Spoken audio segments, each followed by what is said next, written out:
Man. All right. Okay, that was weird. Technical difficulties over here.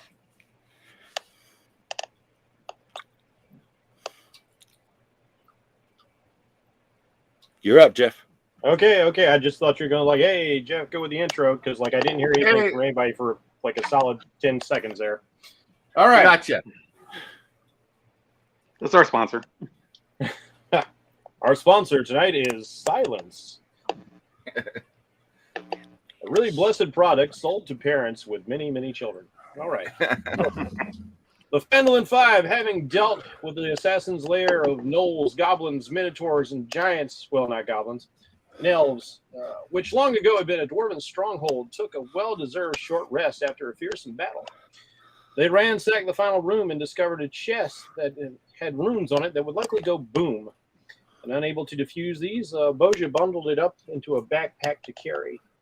The group did discover some papers contracting the assassin to frame the Phandalin Five for murder, including both Boja and Whodunit, 7 weeks prior to their crossing paths with the group. But there was no mention of Selby or Karlsruhe, leading the group to speculate that someone had used divination magic to predict that these particular individuals would become embroiled in the nefarious plans of the cult of Umberley. The group presses Whodunit's desecration of the assassin's body, and he reluctantly reveals that he comes from a land overwhelmed by monsters and undead, and that he has a covert profession as a monster hunter. And in the course of his adventures, that a curse has been laid upon him, one that affects his natural affinity for good luck. Boja picked up the scent of Yita's father, the Alpha Gnoll, but he made his escape before he could be encountered. Though the Five did uncover a hidden altar to Demethane, a god of dwarven death and secrets, which was an altar for funeral rites of the dwarves of this former dwarven stronghold. Upon making our own way back to looking for an exit to this place, we found that the ashes of Jacqueline d'Antonia were also missing, leading us to believe that we have not, in fact, seen the last of her.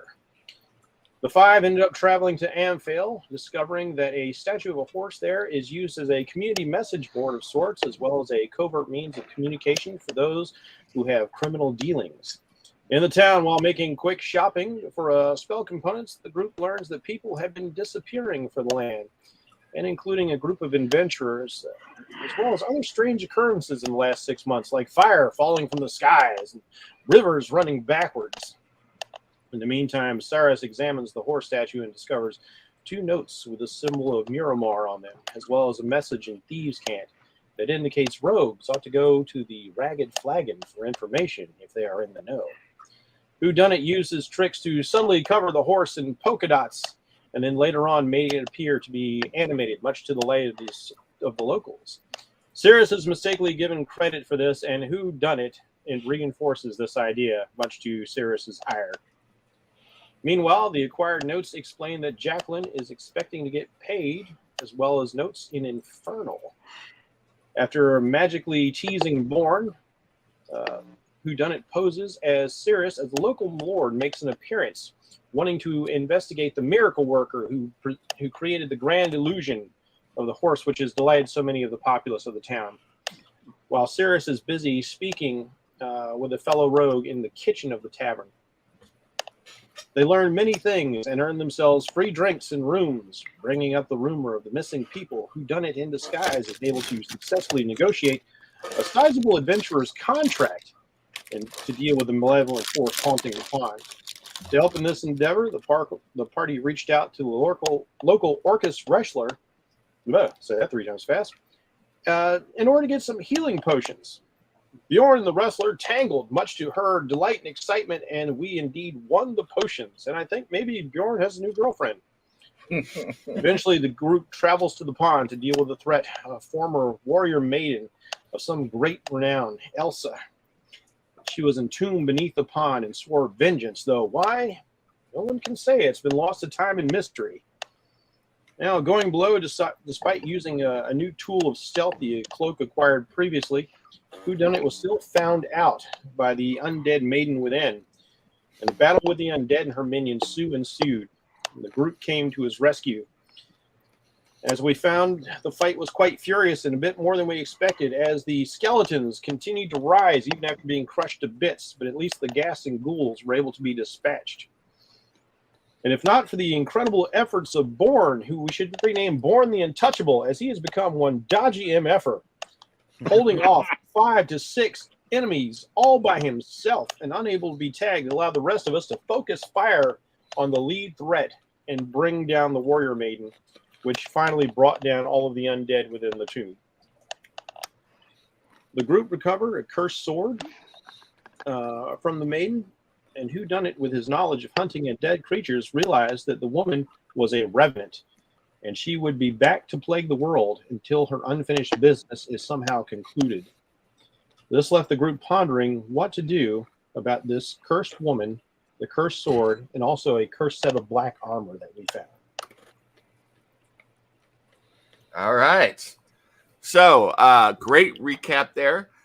So we left off. You guys are still in the tomb of the warrior maiden. You have found her, the items that she was buried with. I will note that you also were able to determine, after a thorough examination of those, the sword, that it was a blessed or cursed sword of Merkel. And you had determined a long dead god, and you're not sure exactly what this means or how or if the enchantment still works the way it was originally intended to. But you had found that as well, and Merkel has been gone for quite a while. So you rounded up all of the items in this tomb and looked through them, and you've found the bodies of the poor adventurers who came here, who looked to be young kids who had no business coming in here and got chewed up. And now you have to decide what to do with these items and go back into Amphail and reveal these news. So with that, I'll leave it to you guys. And just for the record, I'm referring to the maiden as dead Sonia from now on.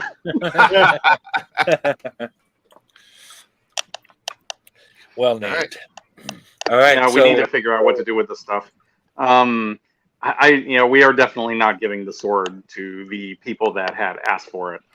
It's just too dangerous. In fact, I don't think I trust really anybody outside of ourselves to even be near it, because it's just that dangerous. We're probably going to have to get it somewhere and see if there's any way of changing the enchantment or getting rid of the curse on it somehow or something. Maybe go to the Spellforge and see what they can do. I don't know, but no way are we letting them have it. I can say, as a crafter of magical items myself, that such things are both very time-consuming as well as financially consuming.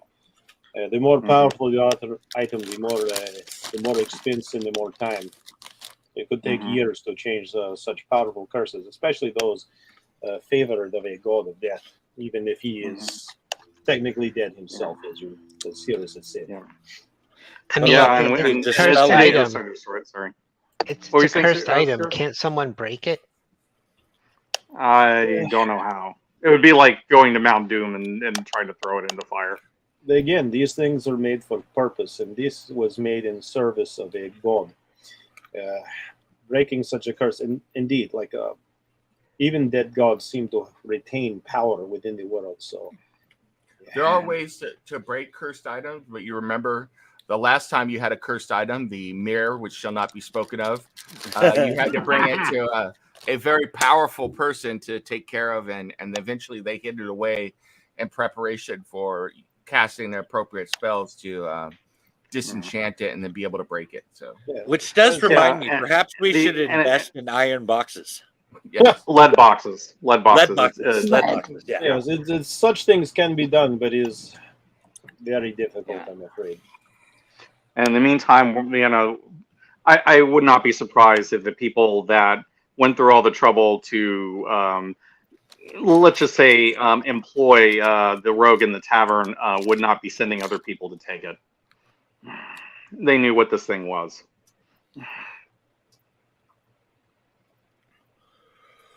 So what do you guys want to do?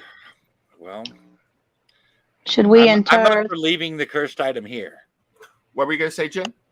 I was going to. Should we take the warrior maiden and re-entomb her? I cannot speak with her because she has been dead longer than 10 days. And Bjorn was talking about leaving the sword here. So Well, like, And that doesn't sound safe to me. well, that's I mean, water. it's been here for centuries. It's actually a fair solution. It does seem that she only seeks to strike vengeance upon those who come down to her lair. Perhaps we can seal this place in some way. Keep I'm for anyone sealing from it. coming in. Is there a way we can seal it without me having to hang out in the water while that happens? Because I was just gonna scoot up to the top as quick as I could. It's probably best somebody use magic. Maybe the tunnel leading in. Boja, she is able to throw a great explosive force. Yes. Yes. I don't think you can use a fireball down here. I'm just saying. It's a lot of water. I don't know, dude. Her blessings really kick some ass. That's all I'm saying. Spirit, yeah, that is true. I don't It's disagree true. with She that. Oh, is- I have shatter. I have shatter. I can Oh, there use you go. I'll do it once we're out. Well, I no, do 'cause it's not not we gonna need- require- actually. We need a bell tower shattering spell here. I will We- point out that you're going to have to cast it and aim it at a certain direction. And if it's got a verbal component, you're going to have to be out of the water so you can say Right. verbal component. So Yeah, that's not going to work. That's not going to work. Yeah. Unless we can find another way out of here. You know, is there any way that we can see if there's another door out? you can investigate. Yeah, I think we should. I find it hard to believe this is the only way in here. If somebody wants to give me an investigation check. I'm thinking Last Crusade Take a here, look. but what if we check the coffin there? What if there's a way in through there? So Cirrus Hmm. carefully takes his time going around everywhere, looking at the walls. He even somehow, he's examining the ceiling. And he's like, yeah, nope. This is one way in, one way out. Unless we blast a hole through the roof, we'll probably end up out to the open air. But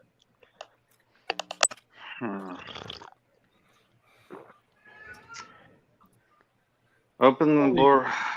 If only we could seal it and leave small hole. I could do something with that in. Or maybe there's some way of like leaving a bomb or something. I just don't know how that would be done. Yes, Something with a time delay. C4, the magical C4, the holy hand grenade. I don't have. Yeah, we don't have any smoke powder, unfortunately. No. I do not like holy hand grenades. I have history. The problem, I suppose, with C4 is you got to have an electrical charge. Yeah.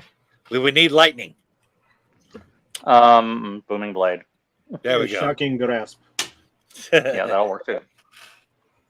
Although that would require being very close. Oh, have to sacrifice. Well, so would myself booming sooner, blade, yeah. but It sounds like closing this thing up is not an option. Yeah, unfortunately, I do not have any. Yeah, and while the door is open, I just don't trust anybody to come in and not take the sword. I just don't.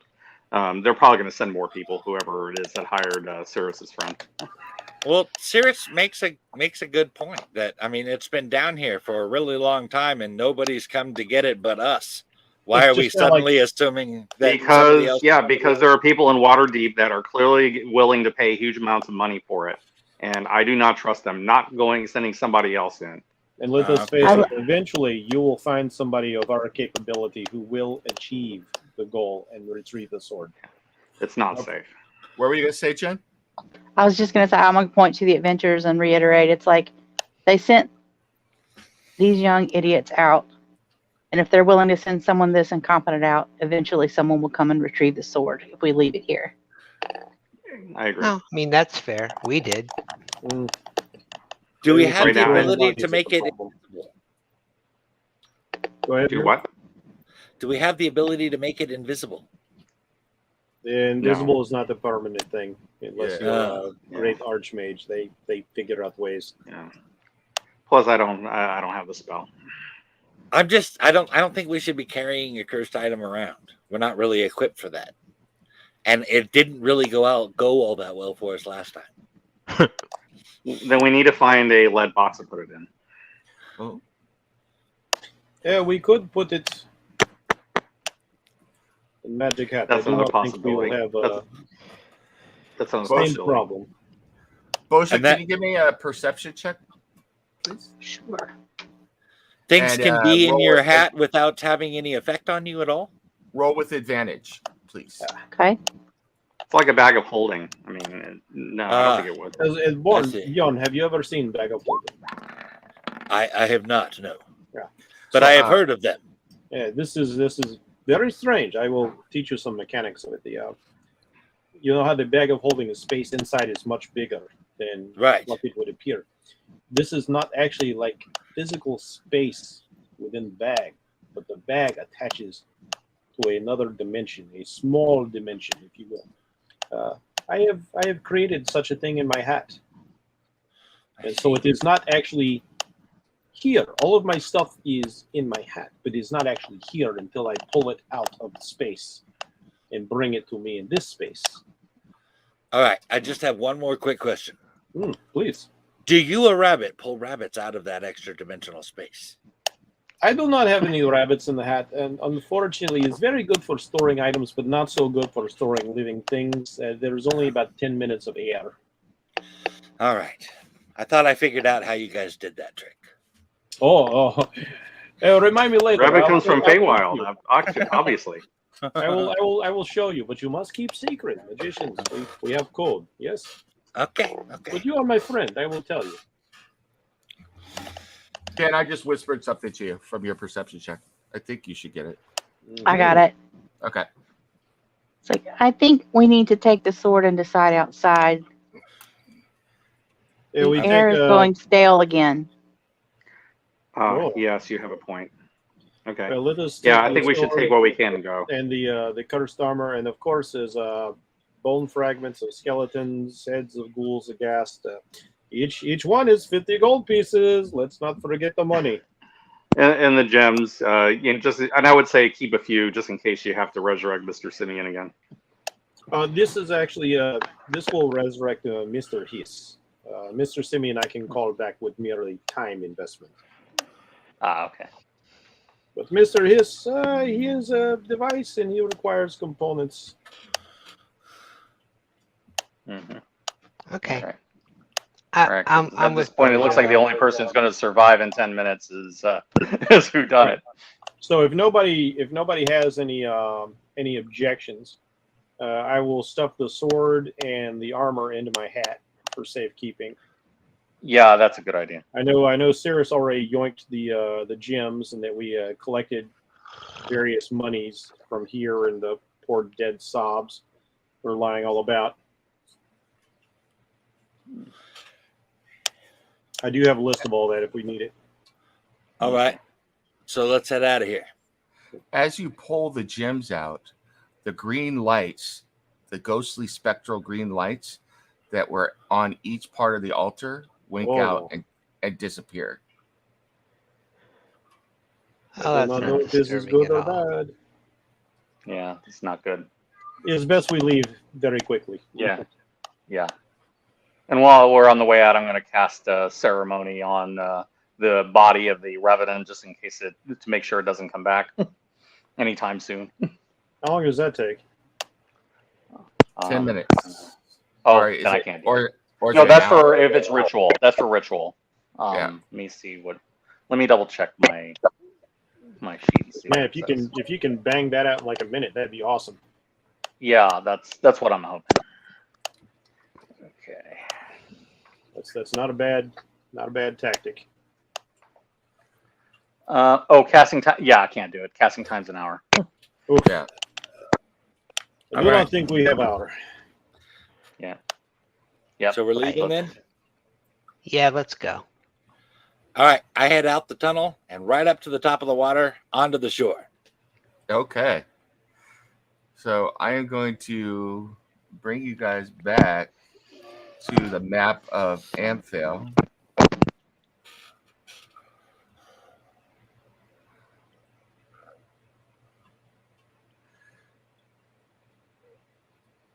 And as you emerge, There it goes.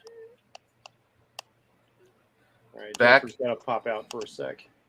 okay, Apparently, her audio was not kicking in once again. Uh-oh. as you emerge out of the horse pond, you see most of the village, even though it's the middle of the night, all standing there, and they cheer for you as you come out. Yes, the heroes of Amphail. You have done it. You have vanquished whatever was down there, and people are cheering like that. And you see, No, it was nothing. But if you must give credit, give it all to Sarek here. Hey! you also see Cirrus. You see Criven looking quite concerned and waving you over. The Criven, who is the proprietor of the Ragged Flagon, as more commonly known, the Staghorn Flagon. I'll vaguely wave to the crowd and walk over to Criven.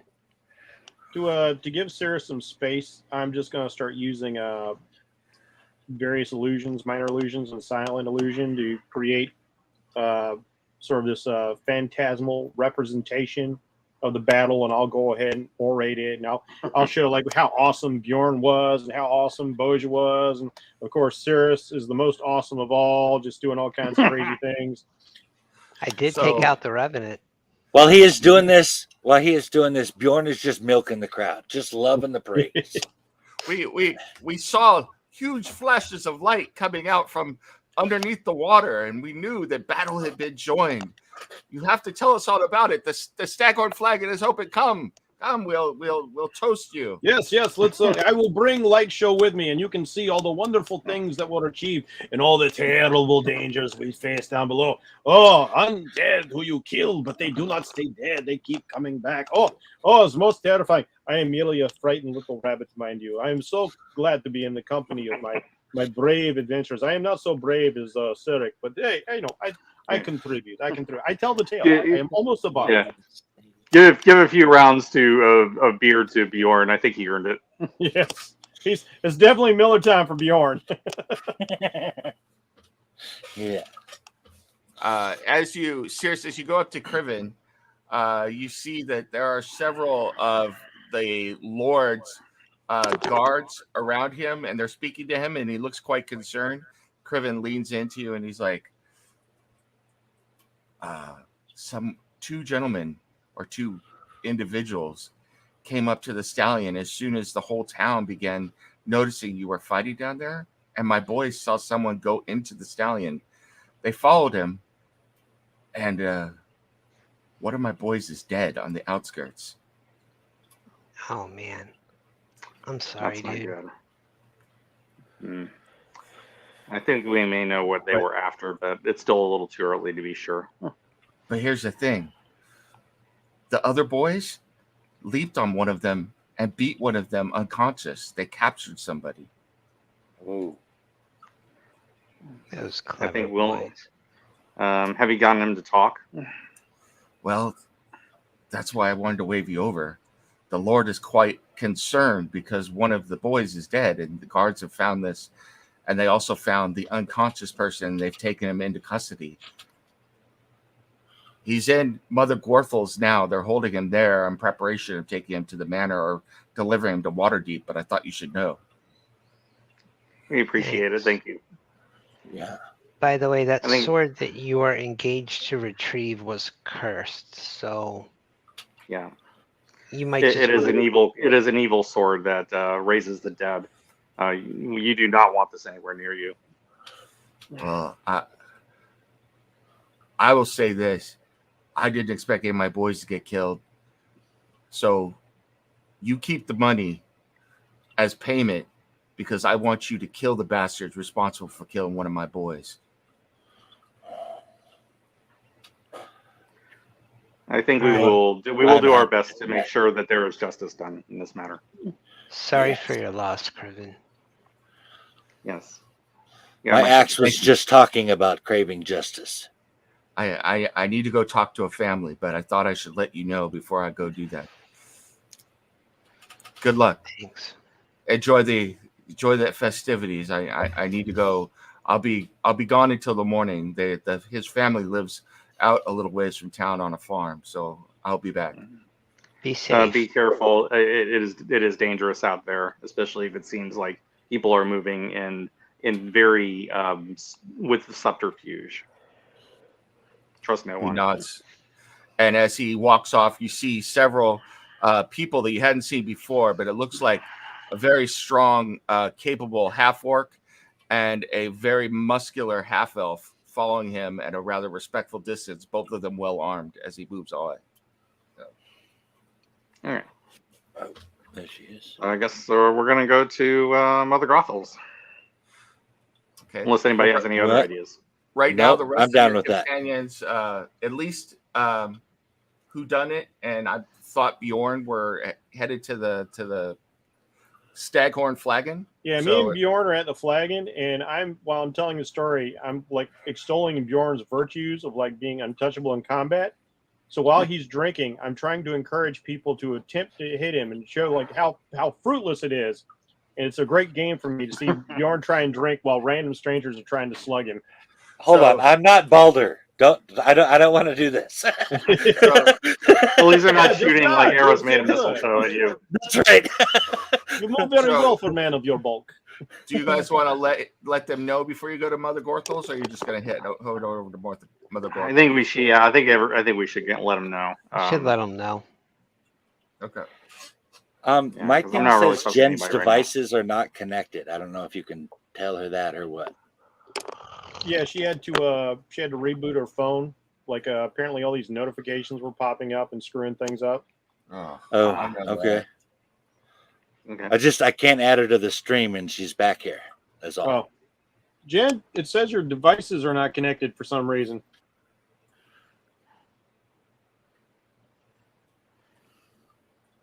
She said crash. She's trying to get it back up. I'll keep you posted. Okay. Okay. All right. Okay.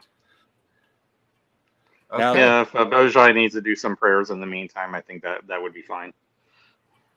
So do you how do you let them know? Or are you just gonna like subtly let them know and then head over to Mother Gorthel's while they're entertaining everybody and keeping everybody occupied over here? Telepathically, maybe, sirs? I'll connect to Bjorn and Who Done It psychically and let them know what we've learned, Okay. and that we're going to speak to someone. I'll let Cyrus know. I was like, okay, understood. Yeah, I will keep attention here at Tavern for as long as I can. Perhaps I should hold off on the drinking as well. Maybe you might want to keep an eye and see what goes on over there, because it does seem like shady people may be traveling. Maybe there's someone at the end that might know something. Will do. Anything's possible. So Lord Breathor notices that you're heading towards Mother Gorthel, and his guards kind of step back a little bit, and he walks towards you, and he's like, "Come, we need to have a discussion and talk about what has happened, and lay. What is the saying they say in Waterdeep? Lay all our cards on the table." Sure. Very well. Okay. So he walks into Mother Gorthel's, and you see Mother Gorthel is there. Diara is not there. She's somewhere in the back, presumably, or she's sleeping. Laid out on the floor is the body of a young boy. It looks like he has been stabbed multiple times. He looks to be about 9 or 10. And his body is covered by a cloak, but you could see that there's still bleeding and everything going on. Damn. Next to him is a strange... I say a prayer for his soul. Next to him is a strange sight. And Eleuthria, you immediately recognize that it is a deep gnome. and he Now is that is clad. interesting. He is clad all in black, and is wearing a yellow badge on his tunic, similar with the same symbol that you have seen now multiple times.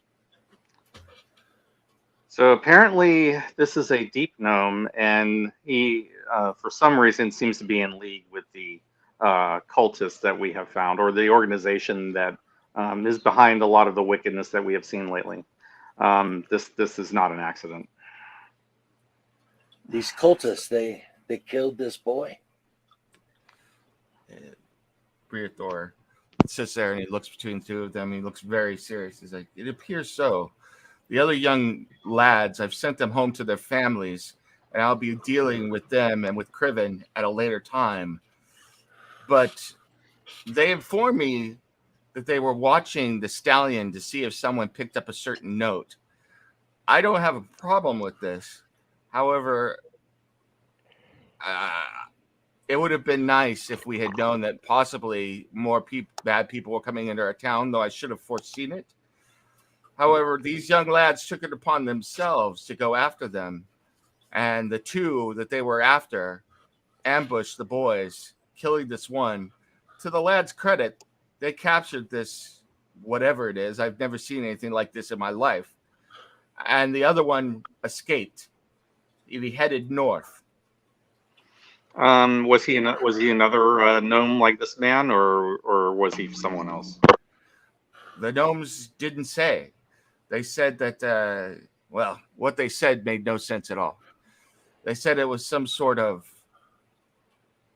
humanoid, a human-looking person, but that he had the wind in his hair, and he had a strange-looking skin.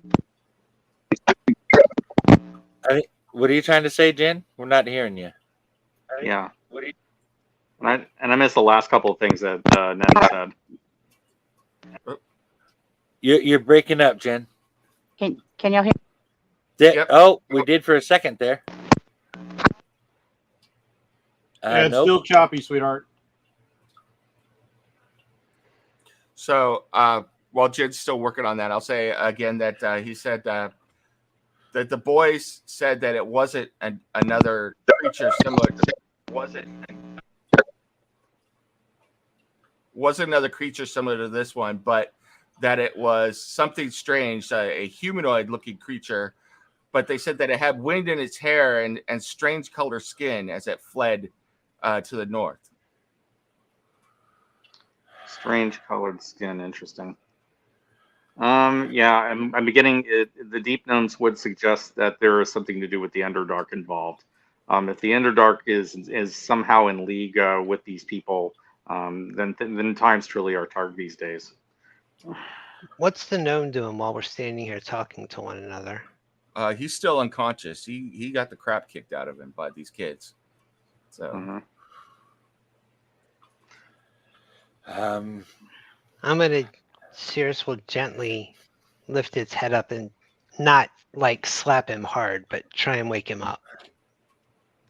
Kind of moans and rumbles back and forth, and then looks up at you. And he's got a look of defiance on his face. A look of defiance on his face as he sees you, and he's like, Oh, you big, brave Svervnibling, killing children in human villages. We're terrified. I pull out my axe. You're at the tavern right now. Yeah. Well, then I summon my pack weapon, and I decide to be the bad cop on this one. I'm not. I have a particular issue with people that do things to children, especially young boys. As some really bad stuff happened to me as a child, so I am really inclined to take vengeance here. He's kind of. Well, I mean, if you want to get over here from the tavern, you can do that. All right, I head on over there. So, Whodunit continues to entertain the people, and Bjorn, you find a chance during the telling of the story to slip out, and you head on over to Mother Gorthel's, and and it's late. People are starting to, they've had a couple rounds and they're starting to filter out. So eventually, Whodunit and Boja could mosey on over when they want as well. But Bjorn, as you get there, Cirrus is bringing around the deep gnome, and he's starting to wake up, and he's staring around, looking around, and your surprise is that he's got a defiant look on his face, and he has yet to say anything. He's just sitting there looking at you all defiantly. Let me split that look right in half. Any objections to me killing this bastard? Well, that depends on him. If he's willing to say talk, perhaps I might decide to stop him. Maybe. Briathor. But I really am not inclined to do that. So you better give us a reason for me to stop him, because I want to take vengeance on you. Lord Briathor clears his throat. Gentlemen and lady, he is the prisoner of the Lord's Alliance, and believe me, he will be executed in due time, but it'll be executed due to our laws. Can your law involve me putting my axe in his head? If you wish to receive a commission as the executioner for his execution, most definitely. I would be pretty happy about that. Yeah. Yeah.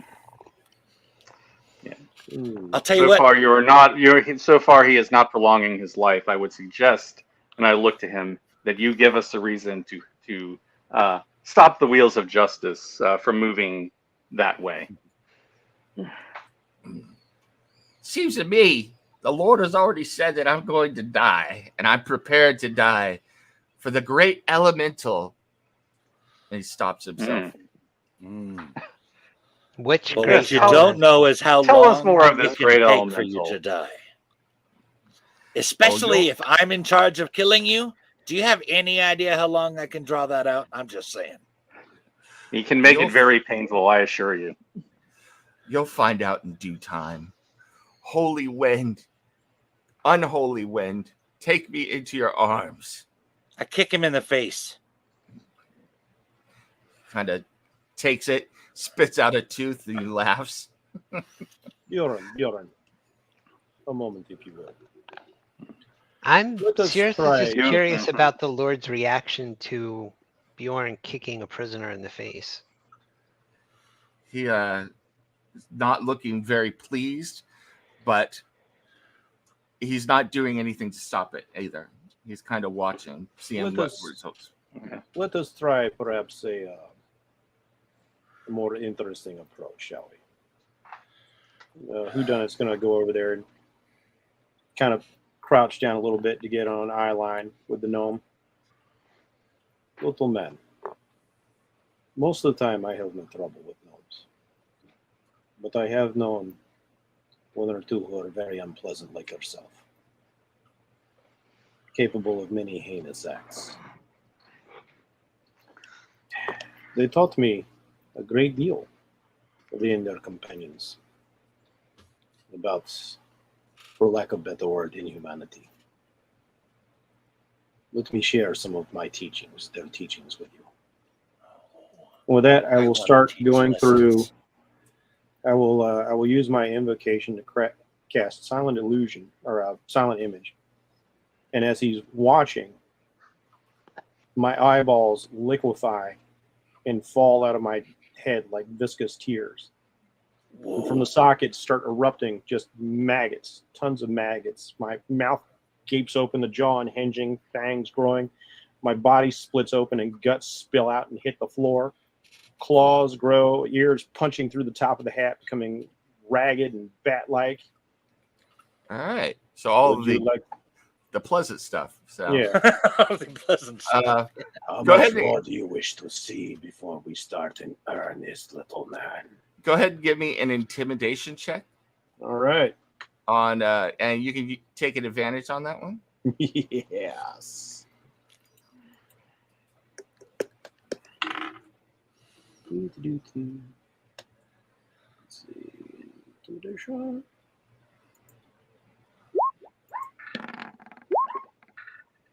14. Oh, what? Wait, what's 22. 22? 22. Yeah. Oh, yeah, advantage. That's right. 22. At first, he's sitting there and looking very stoic, but as it continues for a few minutes, he starts to shake, and then he's like, "No more, no more, no more! I thought that the Earth was bad." This is only beginning, little man. I can show you so much more. I have a lifetime of experience with the horrors from beyond the dark and the grave. I can show you things that will shrivel you in your skin. I thought Dark Earth was horrible. I give. I will restore myself. Then talk before I change mind. And I'll step back. What is it you want to know? What your insides look like. Start with the great elemental, and why you were here. I worship. I don't know a lot. I've only just recently come over from Earth into Wind, but I was at the temple, and we worship the great elemental of Wind, who will come back and rule all of them. You are from the Underdark. What part? I have not lived in the Underdark for many years.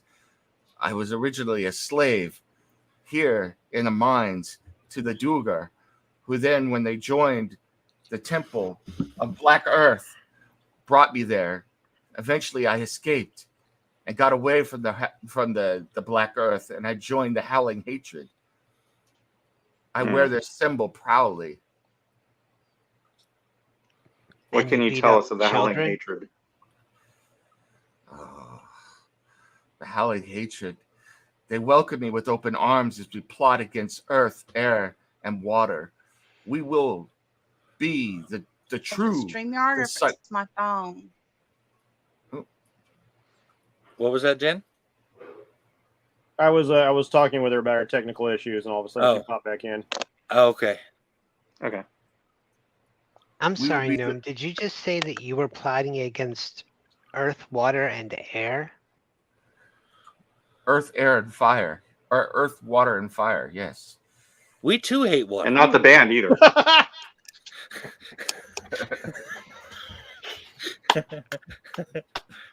So what's the Howling Hatred's interest in Amphail?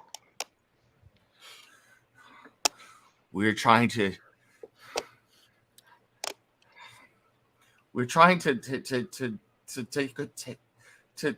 promote ourselves here, to take over the town and the valley, the Desert Valley. If we take over the town, air can bring our blessings to the village, but first they must be seen to show the true faith to air, to the great element of air, to the Temple of Howling Hatred. And where can we find the Temple of Howling Hatred? I cannot tell you that. Why? Cannot or will not? I cannot. If I do, much worse than death awaits me. Huh. Well, I can guarantee you your life will not be pleasant if it's here. I'll take another step towards him again. I can teach you so much about what is much worse than death, little man. About the death that lingers and walks and crawls and hungers forevermore. Would you like to know these things? I have sold them. I can teach you very well. You can threaten me all you want, but eventually I will meet them in the afterlife. No, not if I have my way with you. You will never reach afterlife. You will stay here a husk, and you will rot, and you will shamble, and you will suffer for eternity. I will steal you away in a tomb, and you will stay there and decompose, but never dying, and you will remain in present mind, knowing your fate. Lord Breathor is beginning to look a little concerned. I'll kind of like turn towards him and like just kind of like give him a little wink. He He looks between all of you, but then he kind of motions with his hand to keep going. But he's looking a little concerned about all this. No, what was your interest in Jacqueline D'Antonio? I didn't know Miss D'Antonia. I'm just simply a runner. I come out and I run back and forth with my companion to pick up messages or to go to various places around the Desert Valley and to deliver messages and see how things are going to bring them back to my superiors. Seems like he was about to say something else. And what message were you sending or delivering? We were told to expect a message from Jacqueline and the stallion, and we found it. We found it. We're leaving the village when we were beset by these boys.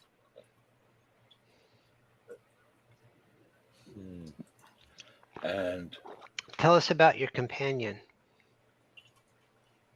Well, what about him? What was he? He kind of thinks for a moment whether he wants to say it. He's like, he is Ganassi.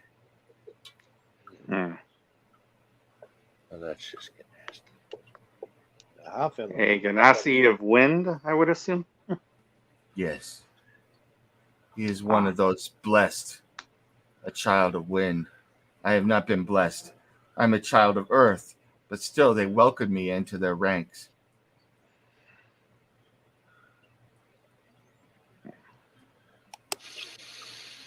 Anybody else got any questions? Yeah, who well, are you going back my to axe report still has to? a few. What? What's that? Who? I am were you beginning to think going that to we would be doing him report a to? favor by killing him, Bjorn. Oh, well, I don't want to do that. No, we Can I- definitely don't. He doesn't need his limbs, right? How about his legs? He don't need his legs, right?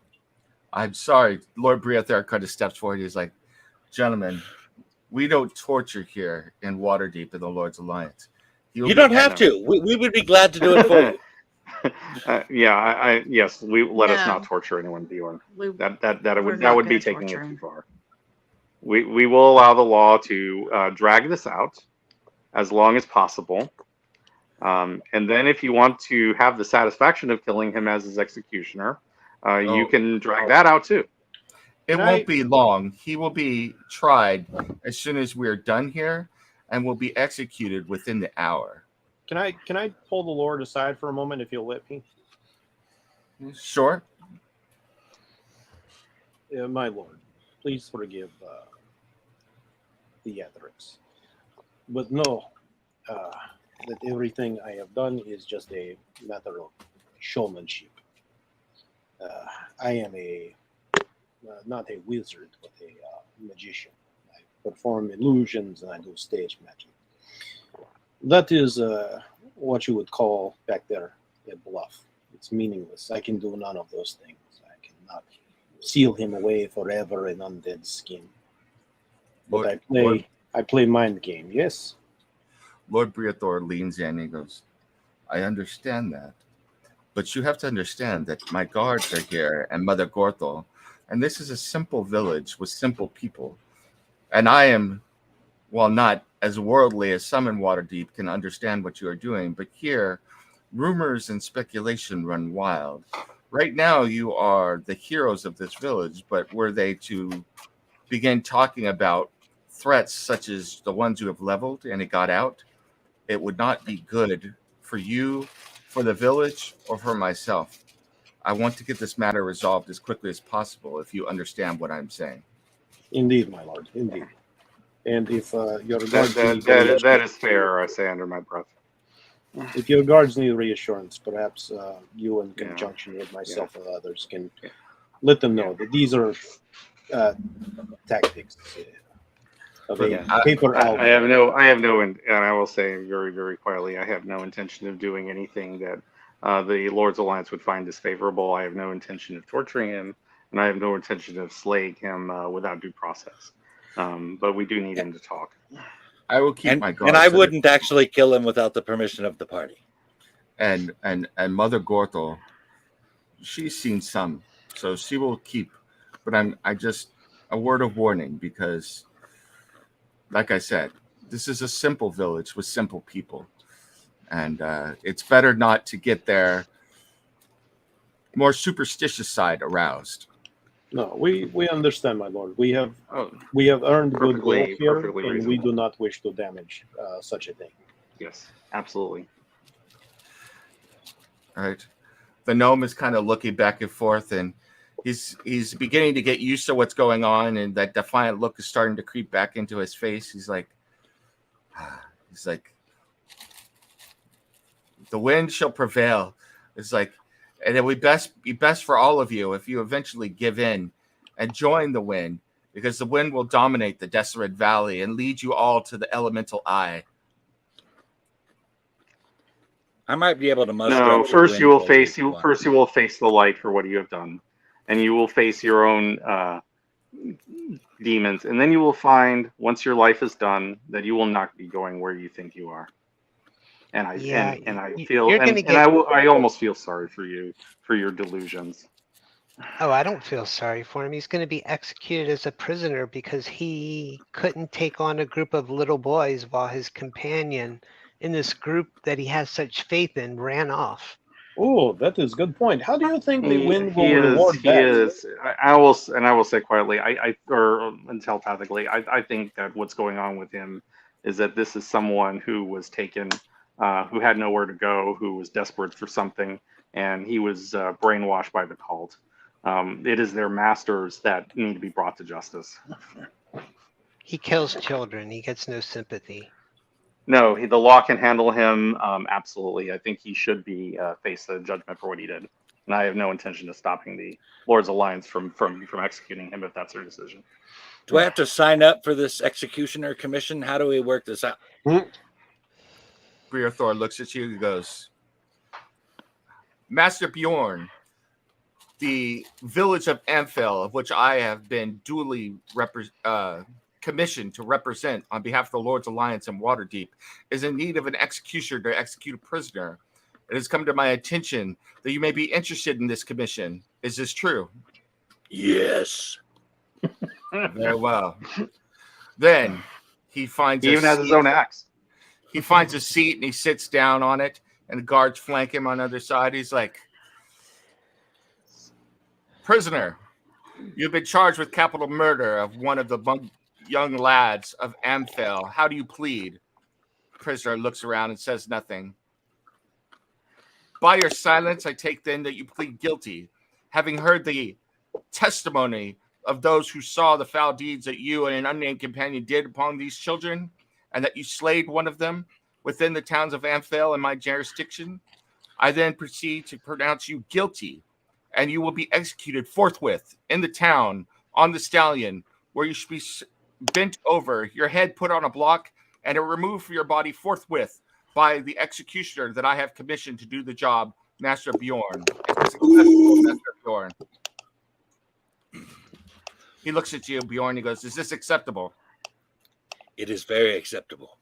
Then, by the commission of the Lord's Alliance, the standard fee of 25 gold pieces for being executioner, and the pardon of our Waterdeep through the Charter of Waterdeep is given to you for the commission of capital offense within the town of Amphail, because you are acting on my behalf, on behalf of the Lord's Alliance, and on behalf of the town of Waterdeep. Deliver the prisoner to the stallion. Have the town call, announce to all that an execution will take place, and that those who wish to witness it should come forward. Master Bjorn, prepare yourself. Would you like to be hooded, or do you prefer to go as you are? I will go as I am. Very well. The proud slayer of children. Guards. I will act as his second. I will watch. Yes.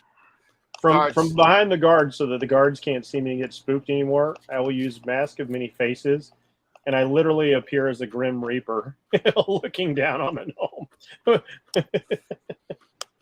The gnome kind of like Loja would like to look at the gnome. Yeah. Okay. Yeah. And she will look at him and bend down and say, may Sarah and Ray greet you with the judgment you deserve. Yeah. Yeah. He By kind of listens and to it all. by your own choices does Ellestree condemn you. Go to the nine hells. The guards pick up the gnome. Each of them have a hand underneath his All right. I'll switch back before they can see me. his arms, and they kind of drag him out, and he doesn't resist at all. Meanwhile, out in the town square, you hear the town criers yelling out, "Come, seek, all of ye of the town of Amphail. A prisoner shall be executed this night." And people begin trickling out, unsure of what's going on, but you hear a murmuring in the crowd as people begin to realize that a young boy has been killed. And another set of guards actually bring out the young boy, his body wrapped up now and prepared. Ooh. And they lay him before the prisoner as they put him on the block. Young Taron of the town of Amphail has been brutally slain by this creature, and he shall be executed for his crimes. Accepting commission as executioner for these crimes is Master Bjorn, who shall carry out capital sentence forthwith. Hold on for a second. Let me shut the door because my neighbors are now mowing the lawn. So hold on. At this time of night? Oh, wait, it's day for you. Yeah, it's only 4 o'clock over here. Yeah.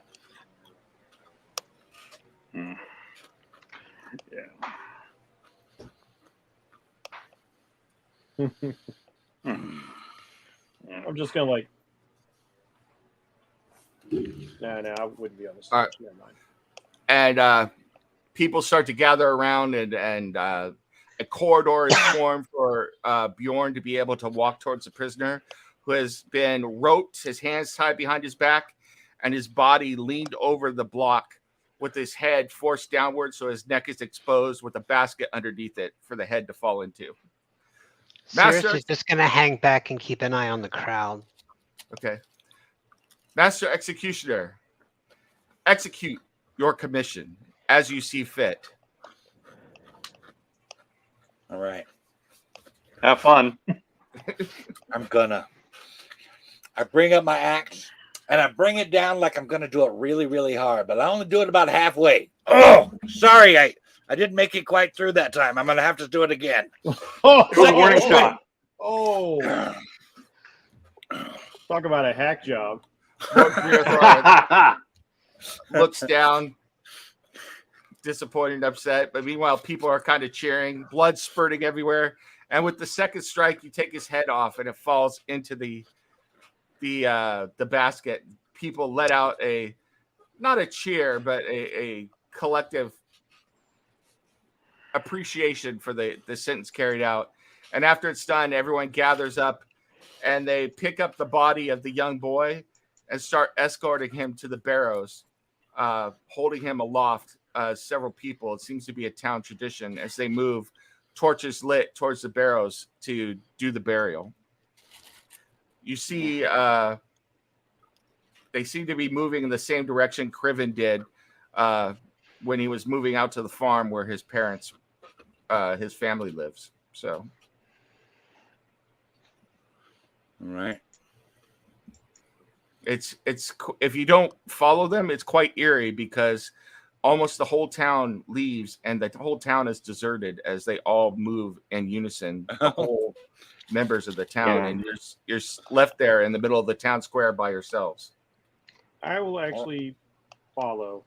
I'm a Yep. stranger. Yeah, I think we should make sure that they're taken care of. Cirrus is going to go to the flagon and get a drink. Okay. The flag is Yeah. completely Get one empty. for Bjorn.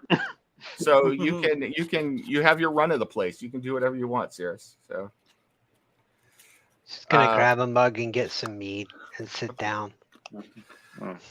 so it's a good 20-minute walk, and they walk and they all begin chanting a song it's almost like a funerary rite, and it's haunting here in the dark with the torches lit and small amounts of mist coming through the air as they sing for this boy. And then eventually they come upon a small farm. There's potatoes and carrots growing and a few cows milling about. And there's Criven with a young couple there. And there are several children that have come out and they're looking sleepy-eyed. And the body is laid there and the mother comes and embraces her child. And eventually the crowd, if they sing a few hymns, and then they take him up to a small family barrow up above the homestead there where he's entombed. In the meantime, while all this is going on, I will sing play a funeral song on my flute for him. Trying Actually, to keep it appropriately somber I was going to do something and similar. celebrating his life I was going and to. in honor and giving his soul to Elstrade. Okay, what were you going to say, Jeff? Yeah, I was actually planning on doing something similar. I'll doff my hat and put it over my heart, and I will sing my own mournful song in Sylvan. It's something I picked up exploring the Winter Court. Bjorn is smiling and cleaning the blood off his axe. Well, yeah, I guess you did that good deed for him.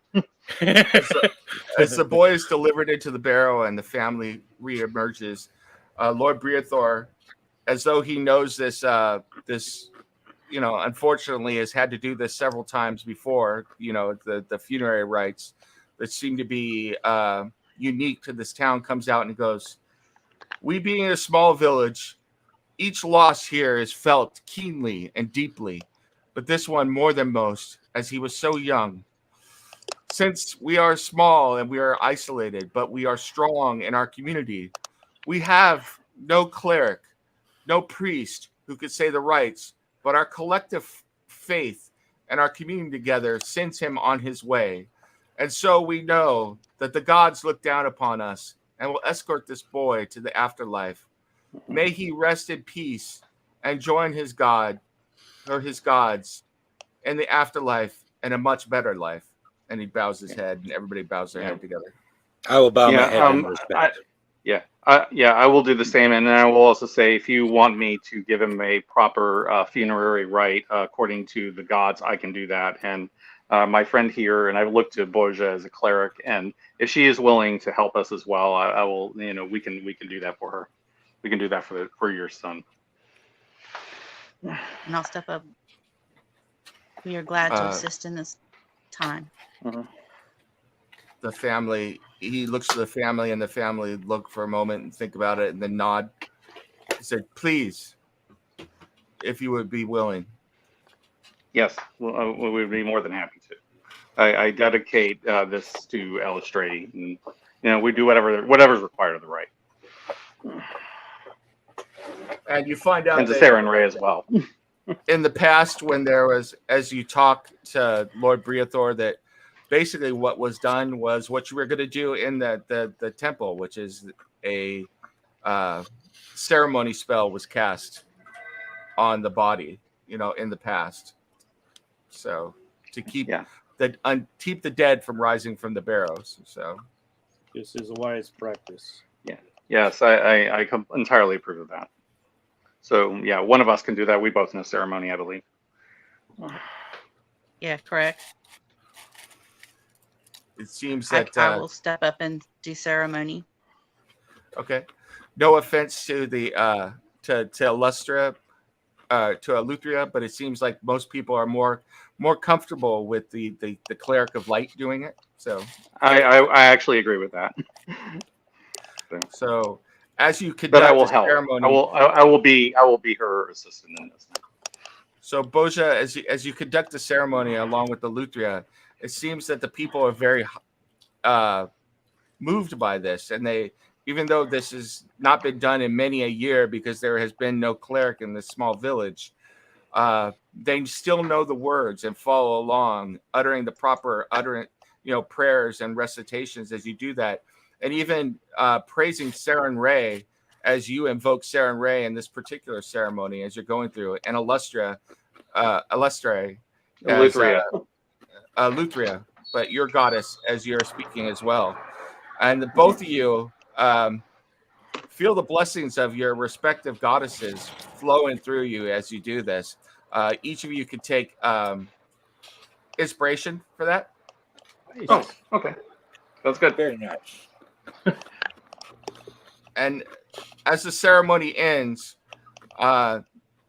there is a visible sign of, as Boja begins to glow slightly just for a second, and a stream of moonlight, one single beam of moonlight comes down and strikes the barrow before it dissipates as well. And all of the Yeah, I think illustrate as this happens. all assemble, gasp a little bit, and then bow their head, and then begin to disperse, moving back towards the village. I head back to the tavern. I'm gonna drink. You're gonna join Sirs for a drink. Yep. The gods show their favor, and Bjorn's like, "All right, time for a drink." So. I kind of like move over to Luthria and Boja and wonder.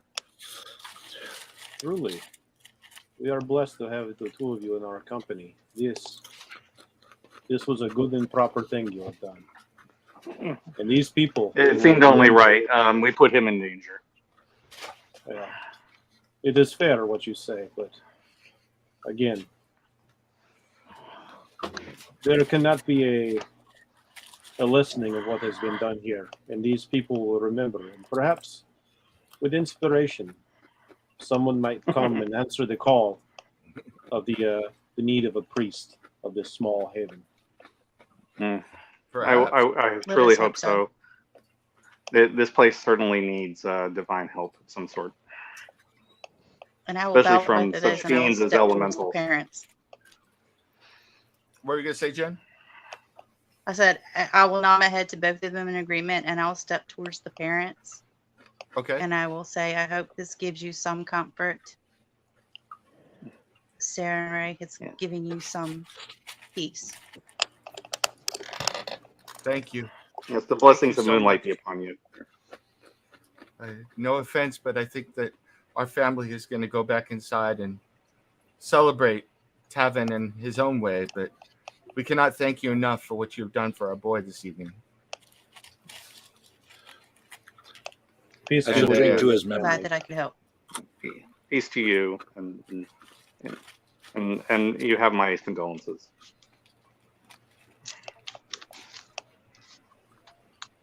As you so, do you move back into Amphail, back towards the Staghead Flagon? Yeah, Right. I am. Yes. Sounds like a plan. As you begin moving in there, you see that the body of the dead gnome has been thrown to the outskirts of the village, and the town dogs have been released and are feeding on the body. Nice. Appropriate. This town is messed up. I'm just like, yeah, I'm like the only one who's probably like not looking at it with a little bit of concern. Like, yeah, that seems a little bit extreme even for me. He got off light as far as I'm concerned. Yeah. All right.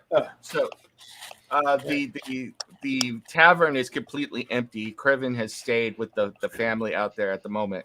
So you go back to find Cirrus is sitting calmly in the Staghead Flagon drinking some mead. Bjorn has arrived a few minutes before the rest of you did and has joined Cirrus and is drinking some something. I don't know. He probably found some drink to drink. And meanwhile, But I'm covering it. I'm protecting it because I'm afraid somebody's going to change it again. Yes. And the three of you walk in, and it's eerie because the whole town is eerily quiet, and there is nobody in the flagon at the moment. It's just the five of you, all assembled there. So I'll sit down next to the guys. It was flushed. I will take our seat. We had a long day. I was flushed with victory not so long ago. Now I find myself very low in spirit. You know what's really good for being low in spirit? Spirits. I was going to ask. No, what is it that weighs on you, my friend? Oh, just the violence of the moment. To see one so young cut down in his youth. Yes, like it's so sad, especially and as someone who has lived a very long time, even more so to see such youth robbed so quickly.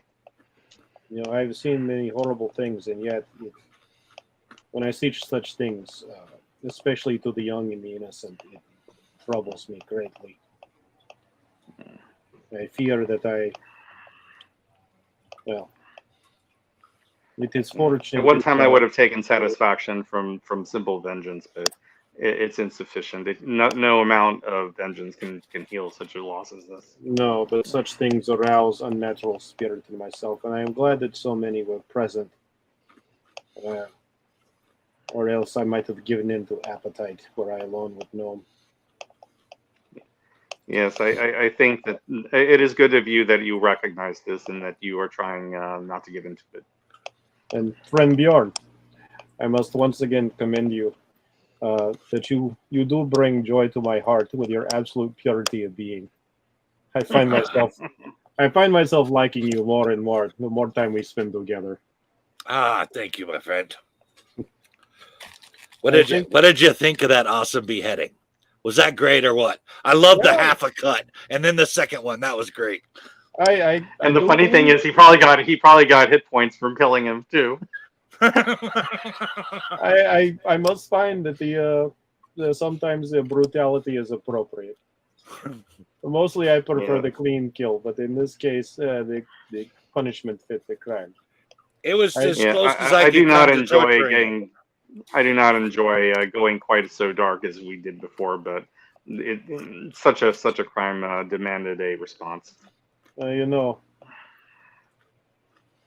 I have admitted that I have come from a place of great darkness, horror, tyranny of the worst possible sorts, and I come to this place, this Faerun, and it is a place of lights and joy. And I left my former profession behind and just became entertainer, and now I find myself being drawn back into to such things, and yet I find that I am also glad that if such is to be my destiny, if indeed we are all children of prophecy, that I find myself surrounded by this particular group. I think you will all be quite good for me. This is a fine group of people to share prophecy with, and it's like and I kind of raise my glass as if to toast.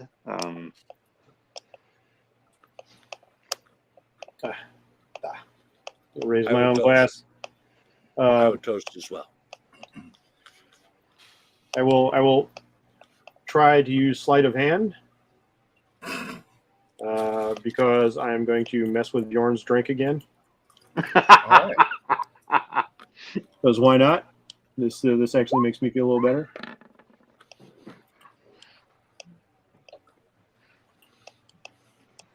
What'd you get? Well, that is definitely going to happen. You mess with his drink again. So, and I definitely didn't see that shit. Yeah, I'm just like, I'm being floral with my gestures and like, I kind of sneak it in there, and just for funsies, Bjorn, this time your drink tastes like milk.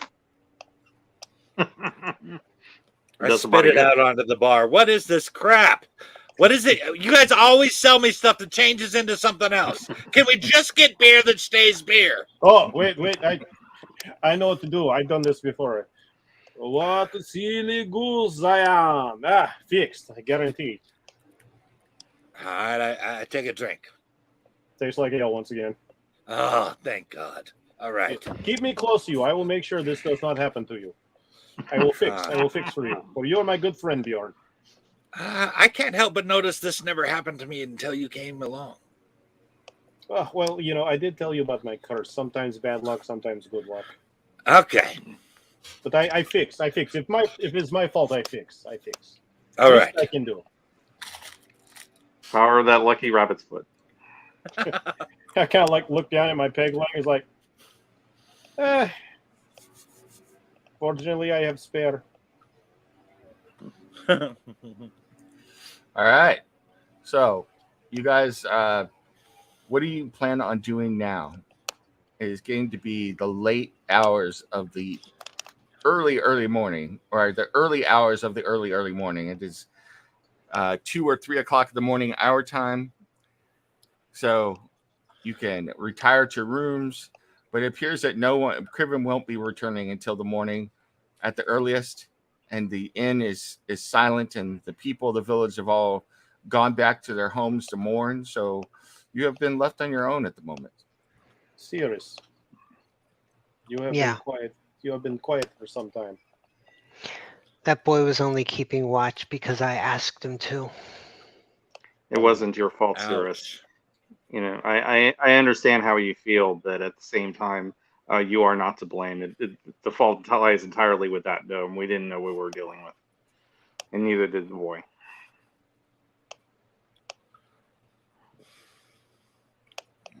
True. I'm going to bed. I'll clap a hand on Sirius's shoulder.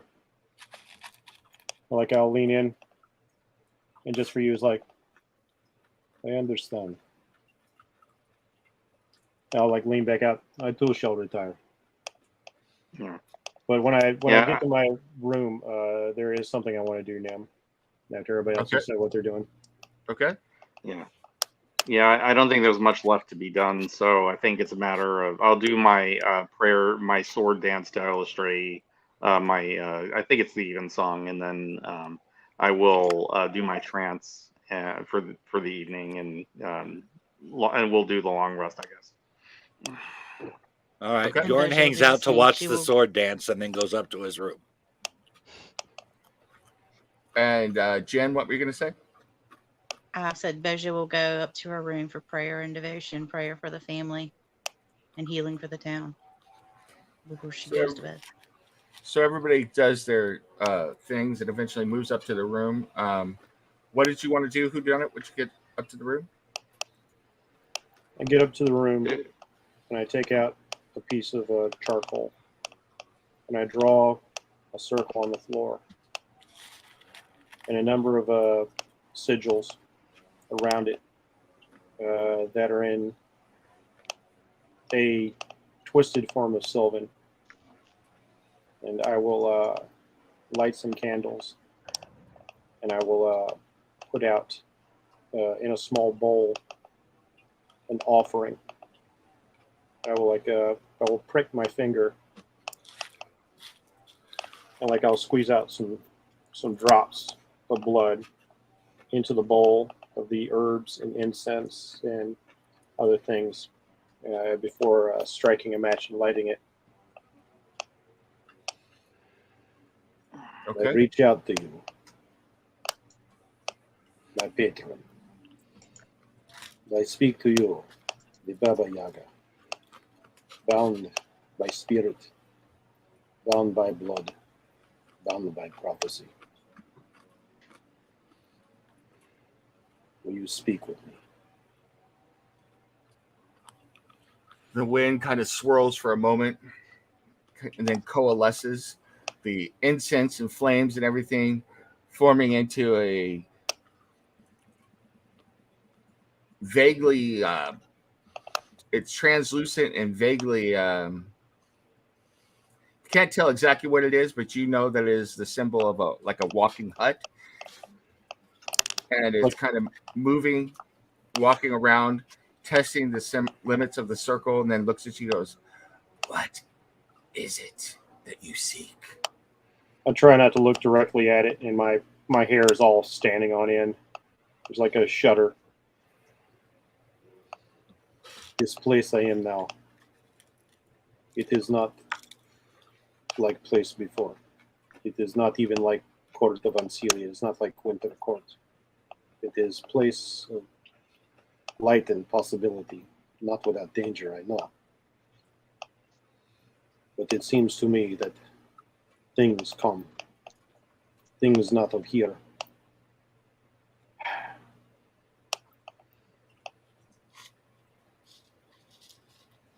I entreat you. Can you give me direction?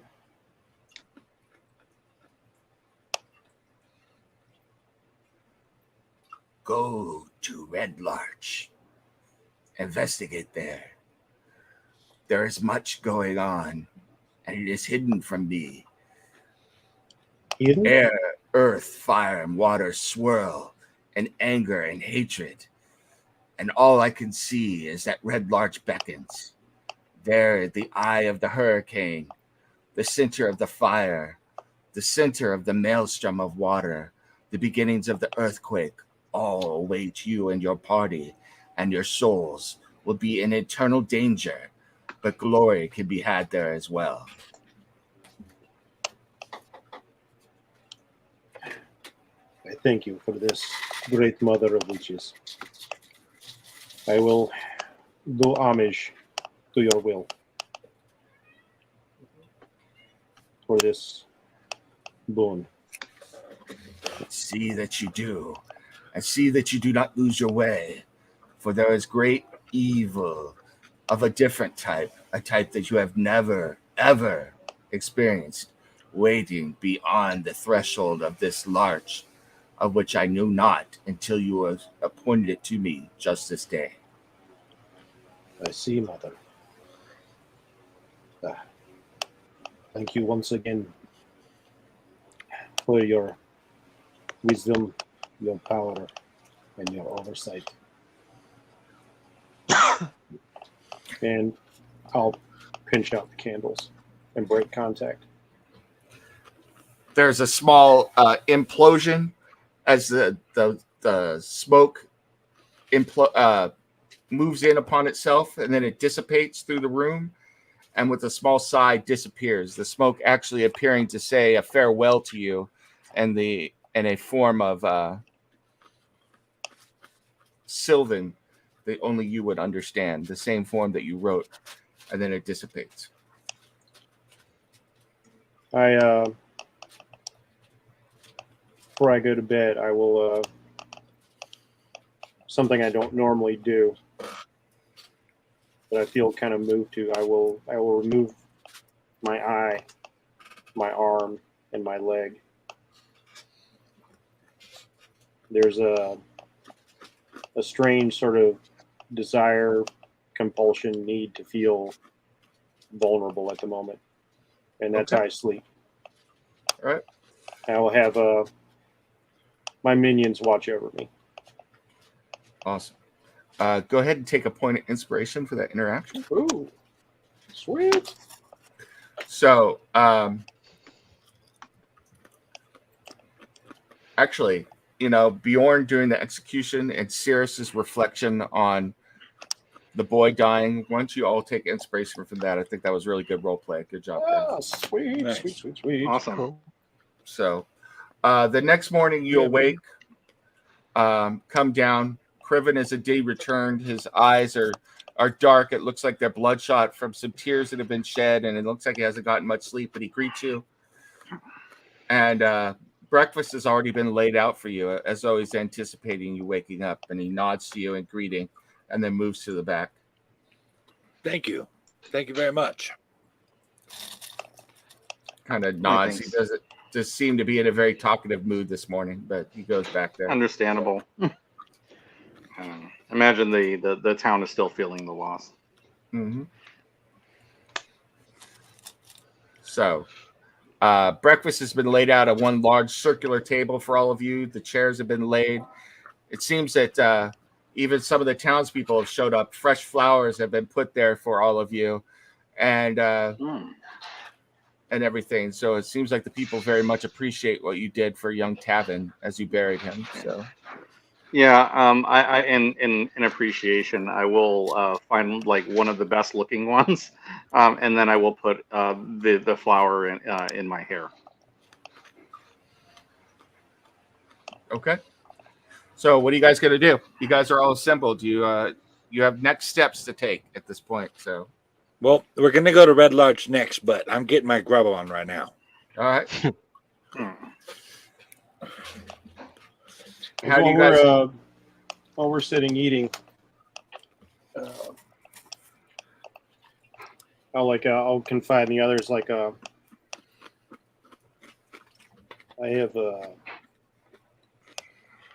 know that we are likely already going to the Red Larch, but Yes. I have made query, and there is indication that we will find much there, much of great danger, but a great deal of there is knowledge to be had to prevail against what is happening in the world. But it will be quite dangerous.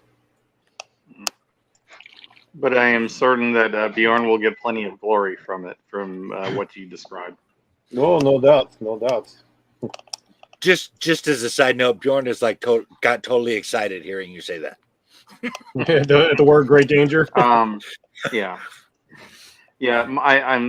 I'm certain that Red Larch right now is our best lead. It seems that everything is pointing in that direction. If your patron believes as well that Red Larch is a place of significance, then I think we must investigate.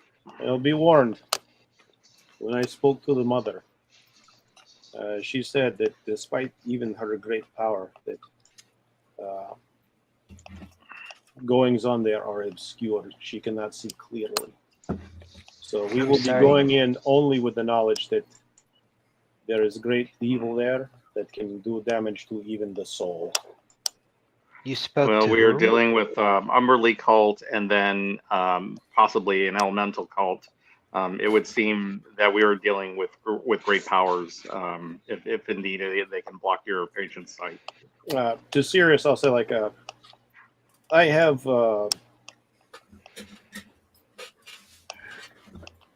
a relationship with a being I call the mother.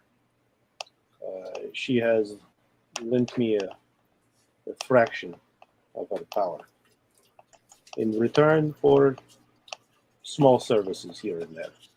It is of mutual benefit, we shall say. It has kept me alive many times back where I was. It actually saved my life.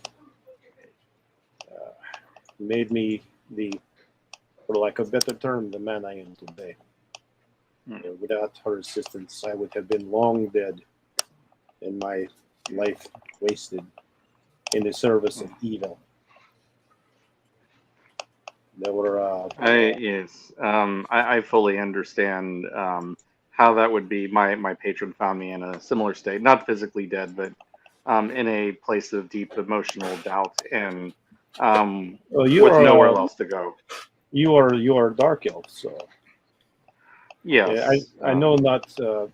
Rumor is not every great city is inherently evil, but it seems that the majority of Drow are not known to worship nice things. Many of them are not, and the Spider Queen being the worst of them. But there are others of the Dark Seldarine that are bad as well. My goddess Elistray is the one of this Dark Seldarine who opposes the will of law, and so I follow her. I really appreciate the polite way in which you said that. Do not worship nice things. No. They are truly nasty things. In fact. I do my best. I do my best not to The Mass Lord, and yes. Yeah. Try not to be offensive. I try to be diplomatic. It's it's a stagecraft. You learn. Yes. Have good rapport. As someone who with your doesn't audience. really have that skill, I appreciate it. That's all I'm saying. That is all right, my friend. You have purity of heart, which indeed I love. It moves me to joy. As you are talking and eating, Krevin comes out with another bowl of spiced potatoes and sets them down. He goes, "Compliments of the house.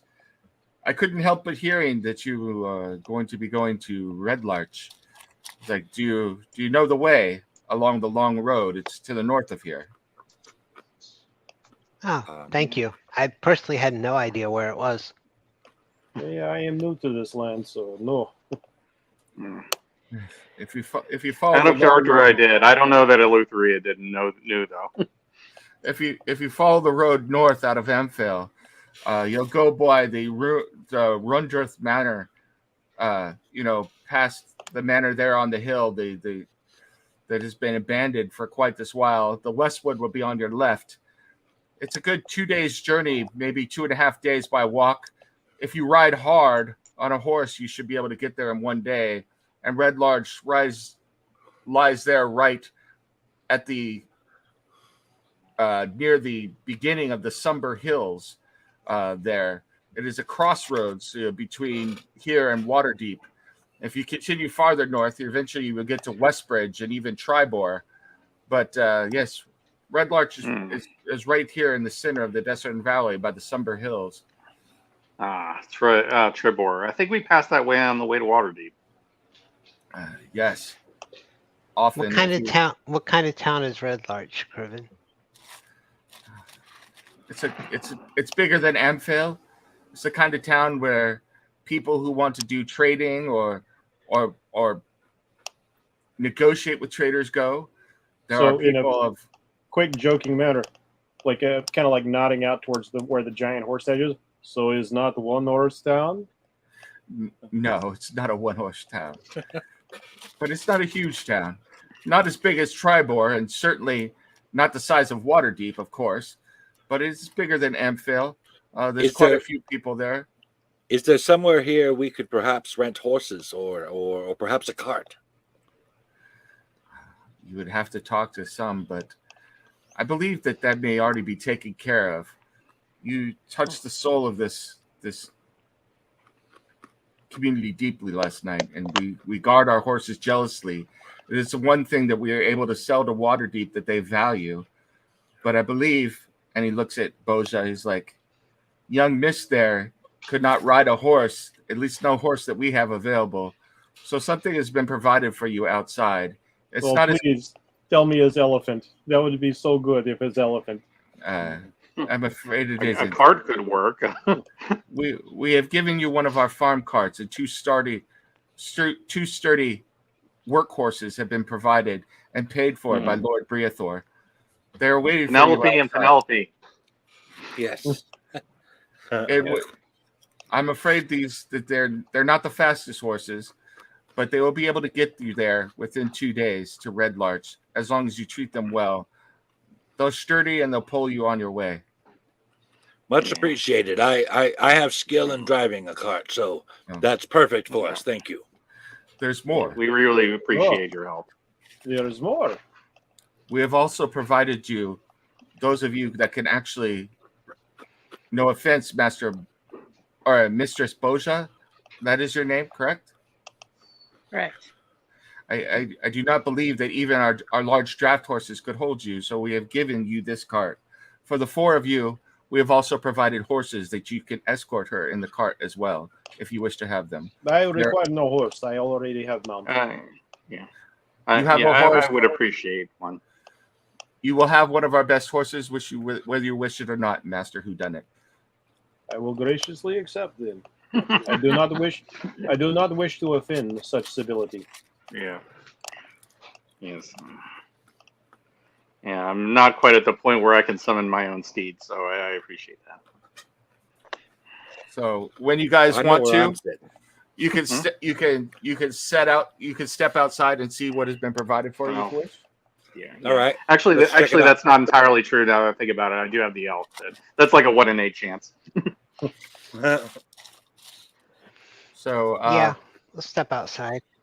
Yep, let's take a look. Besides, we must meet with Lord at some point to collect our earnings for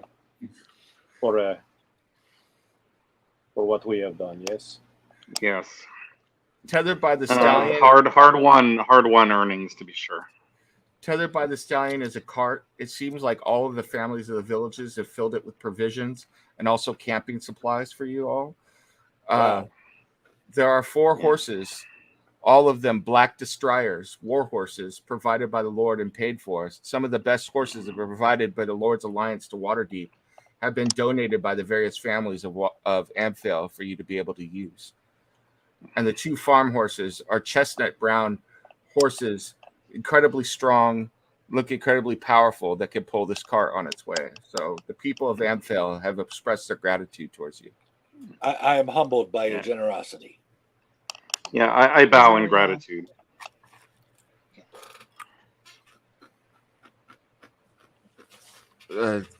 There's no one around. The horses have simply been left there for you. So. Okay. Okay, I thought we were being sent off. Okay. Yeah. All right. Then I guess we'll take our horses and go. Ignore the bird. Follow the river. You could also, as you are about to go, Lord Briathor walks up and he has a pouch of money that he hands to you. He's like, It's like, as agreed, your payment. And he negotiates with you, and it doesn't negotiate hard on the remains that you have also cleared, and he agrees to pay you the full amount plus a bonus. So he hands it over to you. No problems, no questions asked, and wishes you well on your way. If I'm only sorry that we could not save the lives of the adventurers that foolishly walked into that tomb. Please make sure their families are taken care of. We will. My Uh, guards. if this is permissible to group, Lord Briathor, Yeah, well done. What were you going to say, Jeff? And then I'll go to stairs. if this is permissible to group, out of earnings, and you can take it out of my share if desired. I would like 100 coins sent to the family who lost their son. Yeah. I appreciate that, and I will most definitely send that on ahead to them. I have to ask, are there bodies in a state that I should go and get them to receive the bodies? Or it would be best for all concerned if no one ever goes to the pond again. Yeah. I would say certainly make sure that no one goes into the tomb that we found inside. It should be sealed. It should be closed off. It is unholy. It is very possible that the dead that we slew may rise again. I would make certain no one goes there. We will collapse the tunnel then. That is good. We appreciate that. You have time, but make haste. keep an eye out for this cult. They're likely to try and recruit followers in your town. If that gnome was any indication.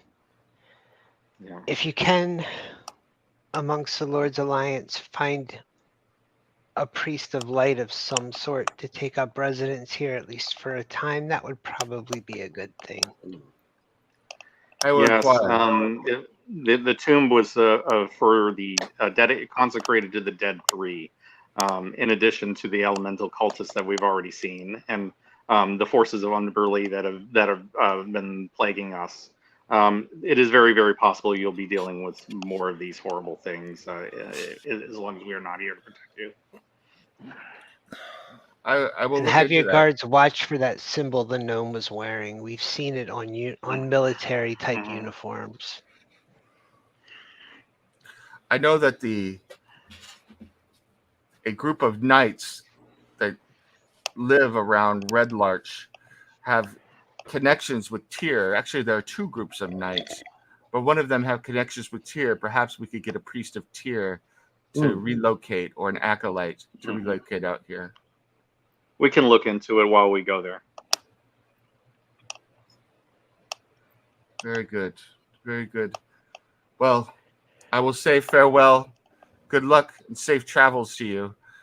I cannot say that everything has been joyous with your coming here, but it is not because of your doings. You have cleared up a mystery, avenged a young child, and have done good work here. I hope all the best for you, and you are always welcome in Amphail. On behalf of myself, the village, good luck. You are true heroes of this town. Good luck to you as well, my lord. Yes. And I hope that best of luck to you. I hope that your ambitions will bear fruit. Yes, well, I illustrate a smile upon you. After this day, May perhaps Saren it's guide best. your day. Perhaps it's best to be a small town lord. I don't know that I would want to handle such things as this all the time, and Waterdeep is a large town that perhaps things like this happening more often. It is good. Right. This village is where a person like yourself can know everyone individually. You can do great things here. Yes. My eyes have been slightly open this day, but enough about me. Yes, the Knights of Samular, if I remember, is the group devoted to Tyr, and there was another group.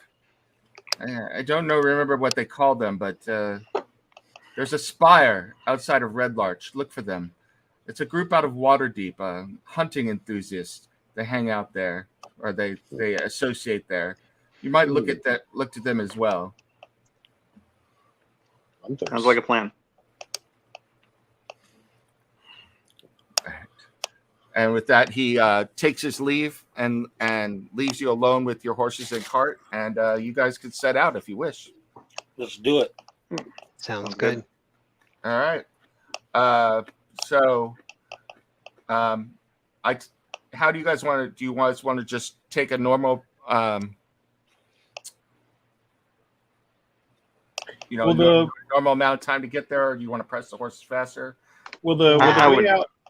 No. Huh? Will the way out carry us by the farm of the farm of the people who lost their kid? No, they're actually in the opposite direction. They Okay. live towards the barrows. So. All right, not going to worry about that then. Yeah, Okay. I would go normal. Yeah, because I don't want to wear them out, and also we don't know where we're going to be dealing with, and I would rather pace ourselves. Okay. So then it will take 2 full days for you to get there.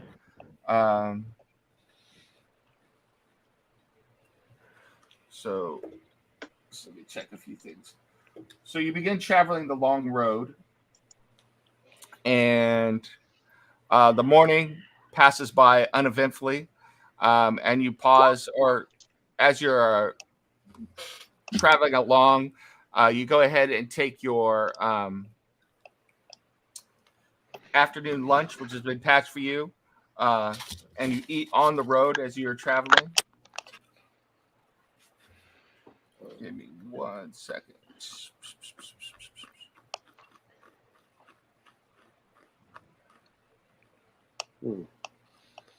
I think perhaps I renamed you. Yeah. Other names are so plain compared to Mr. Simeon. I think maybe now from on you'll be Mr. Dromedary instead of Mr. Hump.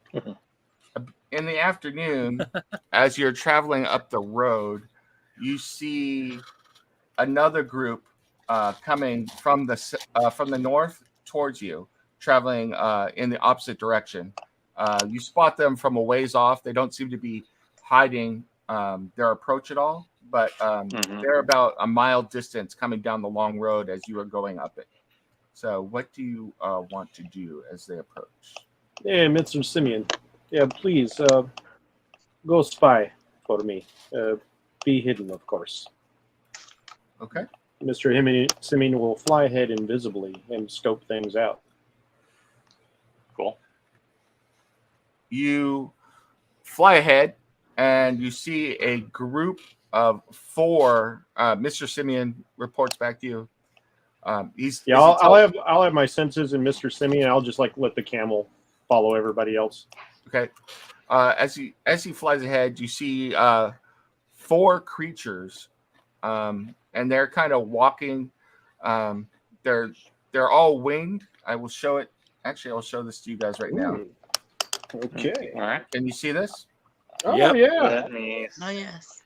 Is that an Aarakocra? Ah, It is. yeah. What Yeah, was I'm wondering that if they know a guy named Urk. Yeah, I was about to say, is that Herc? They are walking down the road. They all seem to be they are fanned out in a formation so they are not spread together, and they're watching the road, and they appear to be patrolling or scouting at the road as they move down. I want Mr. Simeon to look them over for symbols of Umberly. You fly around them or slithers around them. No, Mr. Simeon flies around them. He's a flying monkey. Yeah, and looks at them. There are no symbols on them at all. They're wearing armor and have each of them is holding several javelins in their hands, and wearing armor that doesn't interfere with their wings. But there are no symbols or badges on their armor at all. Okay, I'm going to bring myself back into focus.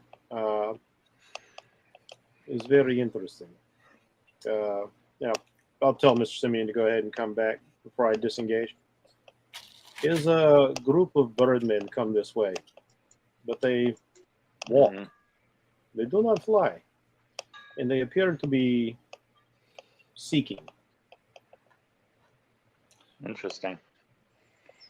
Were they armed? They were. They are armed and armored. They look like a hunting or war party. Hmm. That could be good or bad. Indeed. Hard to. Yeah. How do we there's plan nothing to to go approach? on.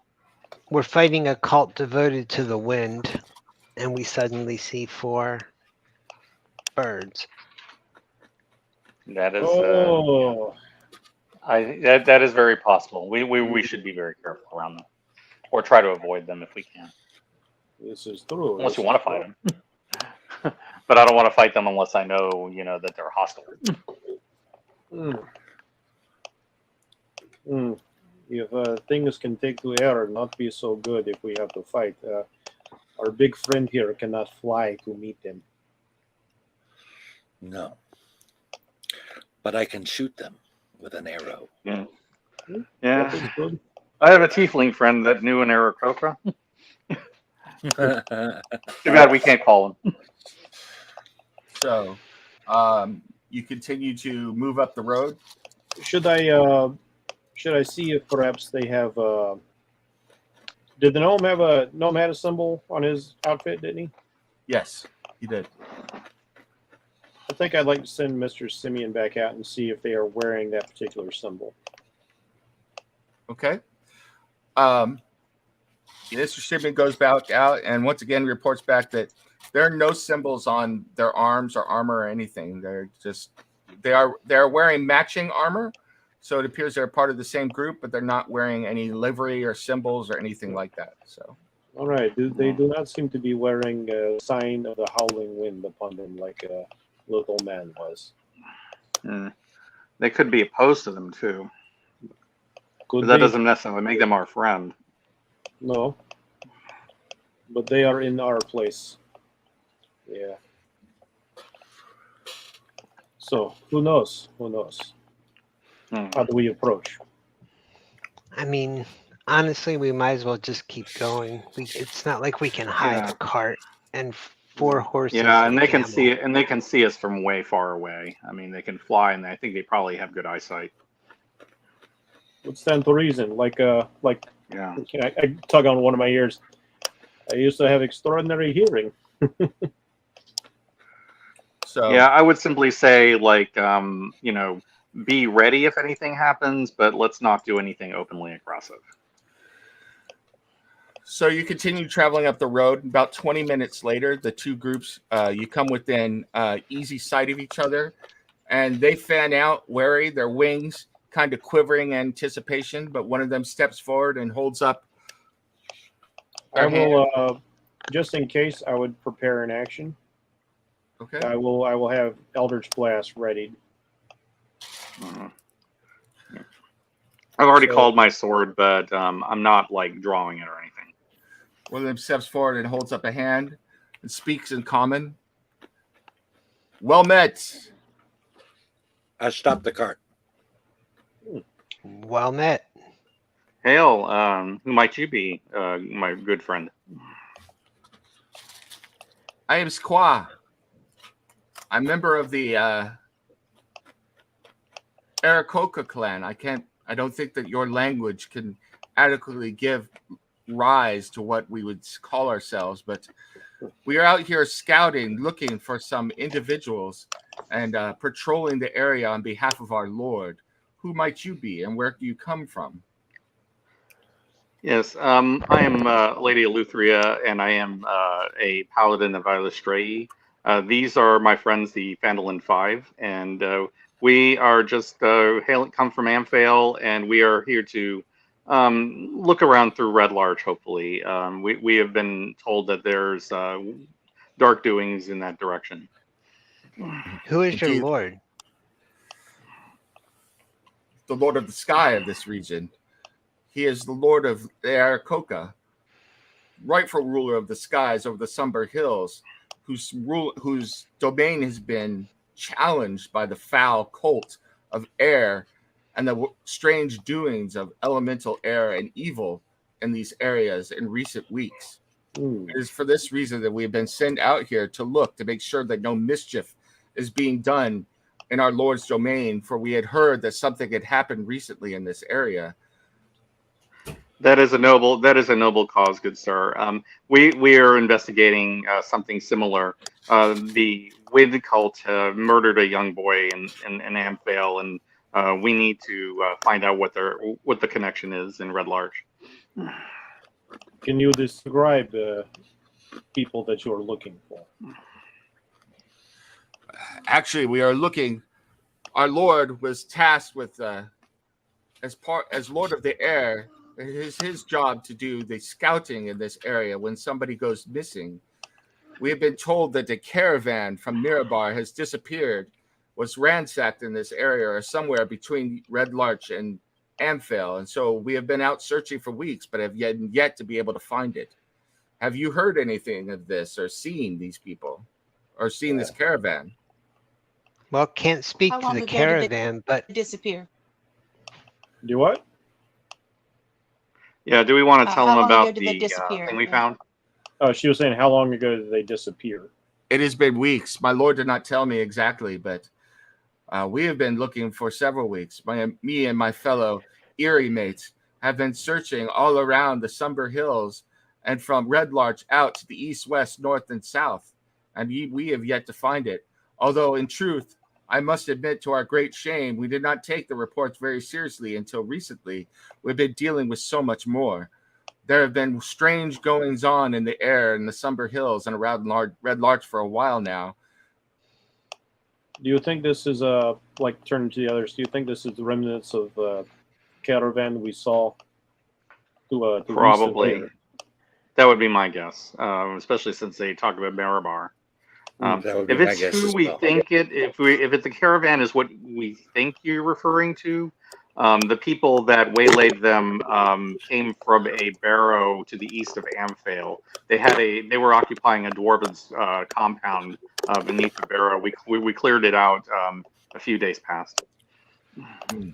But there may be remnants of that group that's still active that we can't account for. Well, then perhaps we should continue south to Amphail, and we will look into this to ourselves. I thank you for your information. Is the Lord? Oh, what's his name? I just forgot his name. Lord Briathor? Yeah, is Lord Briathor still the one who rules there in Amphail? He Yes. does. But Yeah, we saw him earlier today. use a gentle hand. The town has recently gone through a tragedy. Yeah. He is a good man and living in a harsh time. He has always been a friend to our Erie. We will go and offer him our aid and look at this barrow for ourselves. We thank you. Good journey to you, people of the area. You have Before given us we great. go, I also tell him there was one that escaped us, and I'll describe the father. The Alpha Knoll, father of Utah. Alpha Knoll. Yeah. And we'll also we can also tell him about Jacqueline. Because I don't think that we're done with her. Yeah, throw that description out there just in case. Yeah. Do we I will- You can never be done with About one the so chest? treacherous. I will inform our Lord immediately, and he speaks to one of his companions, who immediately takes to the skies, flying northward. He goes, I will also provide you with some information. Be on the lookout. The Desert Valley has been calm and civilized for many years, but things have become wild in recent months.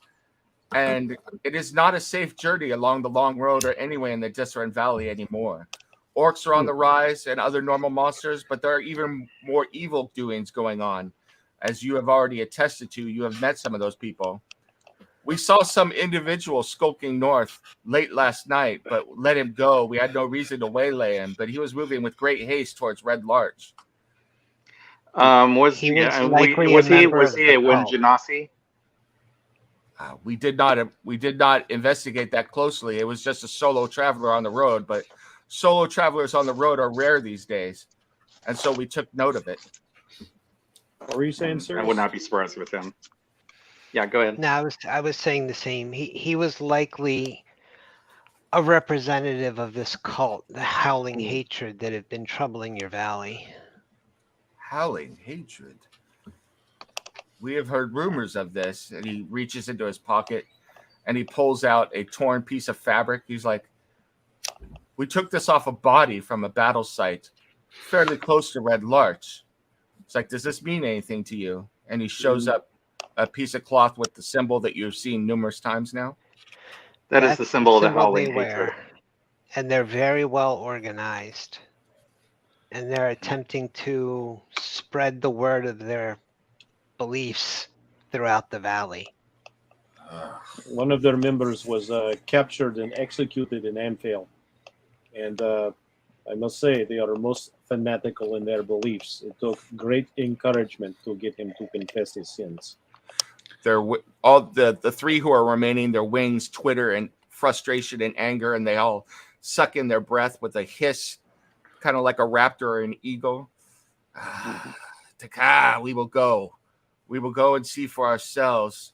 But we thank you on behalf of our Lord for what you have done.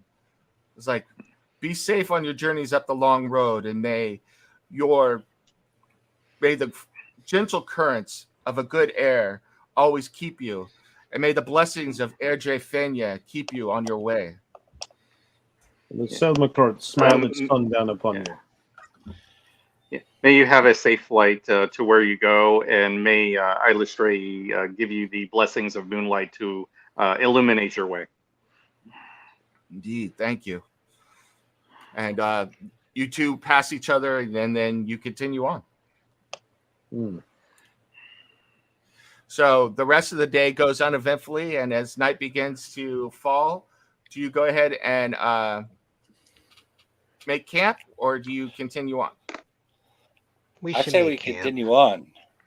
I mean, we don't need to rest, right? Well, we're in the middle of a 2-day trip. Do you want to show up there without sleep? I don't think I want an extra level of exhaustion. If we you will get exhaustion if you continue on. So okay. Yeah, I would camp. Yeah, and also it's really dark, and you never know what might try to waylay us in the night. All right. I would rather do so in a defensible place. Who wants to take one of the shifts? I'm willing to do it. It's like, I have trance. I can do a 4-hour thing and then sleep. So that's what I mean. Somebody else needs to do the other 4 hours. I'm willing to do the other 4 if necessary. Oh no, you do not want to take all 4 hours of sleep. That would not be enough for you to get proper rest. We can all take turn at watch. This will spread it out so we all may get the rest. I can I can do 4, and then maybe the 2 of the rest of you can do 2 hours of shift.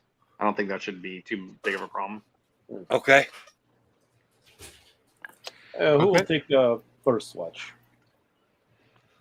All right. I'll take first watch. I will take watch at darkest of night. Yeah, you have Devil's Sight. That makes sense. Bjorn has wonderful dreams of decapitation. I love Bjorn so much. So he enjoys simple pleasures, murdering people, decapitating people, beer, right? Dwarven spirits. Going on, what is volunteer best to take in life? the one that will start that will go through the dawn. The last. Yeah, that's a good call. That sounds good to me. Rise with the sun, baby. All right. Who is watching where? Waiting for the sun. When? Sirius will take first watch. Okay. Who's taking the other watches? Just so I know. I'll take second watch. That leaves me with third. Okay. Oh wait, And I'll take the fourth one right that leads into the dawn. Okay, I'll just share it in the middle of the night, maybe second and third. The 2 dark vision people hanging out. Yeah.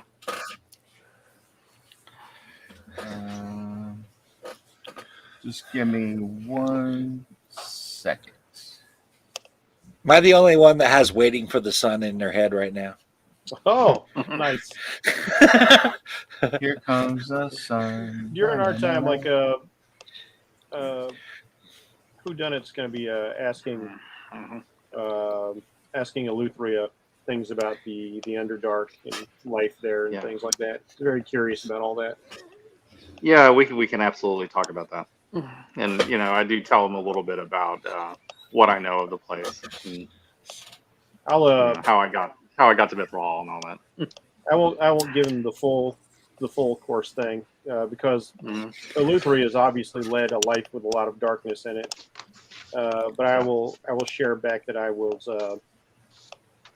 for a significant amount of time I was actually stuck in a plane which was filled with mists and undead, and it was ruled over by monsters, like literally, like all of the kingdoms were monsters. Like yes, it's a I, place I of have heard vampire. tell of a domain of dread that reeks of mist and of foul undead that rule it. But these are legends, and I truly know very little of that particular plane. But monsters and undead are things that I have fought with regularity.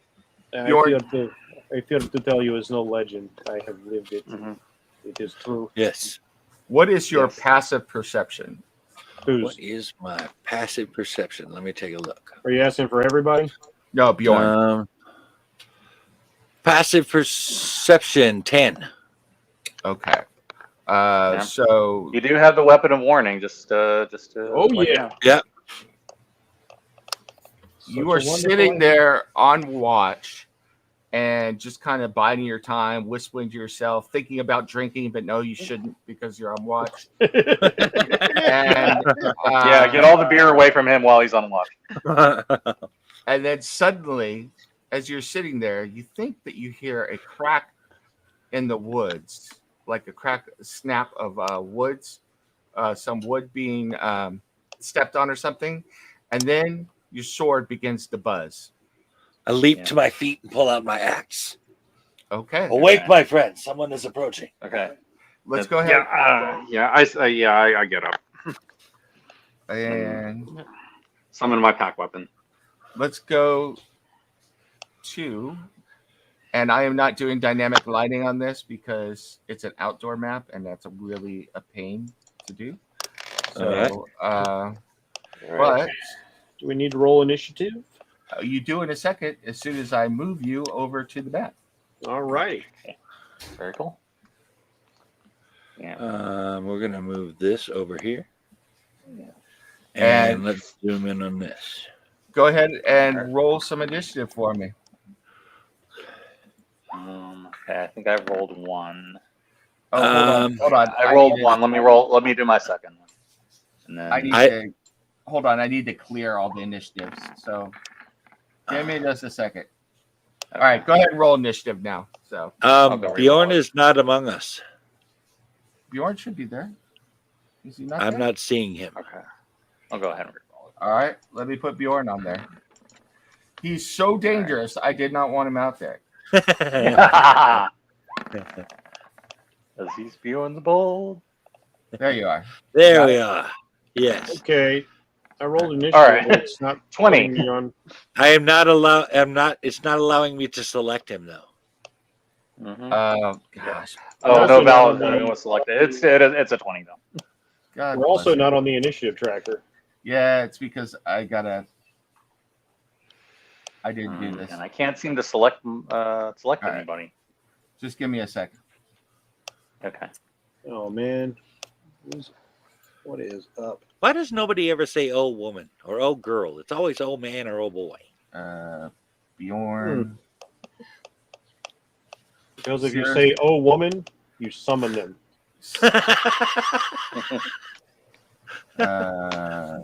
Boja. All right, I selected my guy. All right, Yeah, gonna it's roll because some initiative. I didn't. Shabam! Oh, and it did my advantage. Awesome sauce. 17. Hold on, Eleuthery, I'm getting you in a second. Hold on, All right, no problems. and then I will give control of the various. Apparently, I can't move my minions.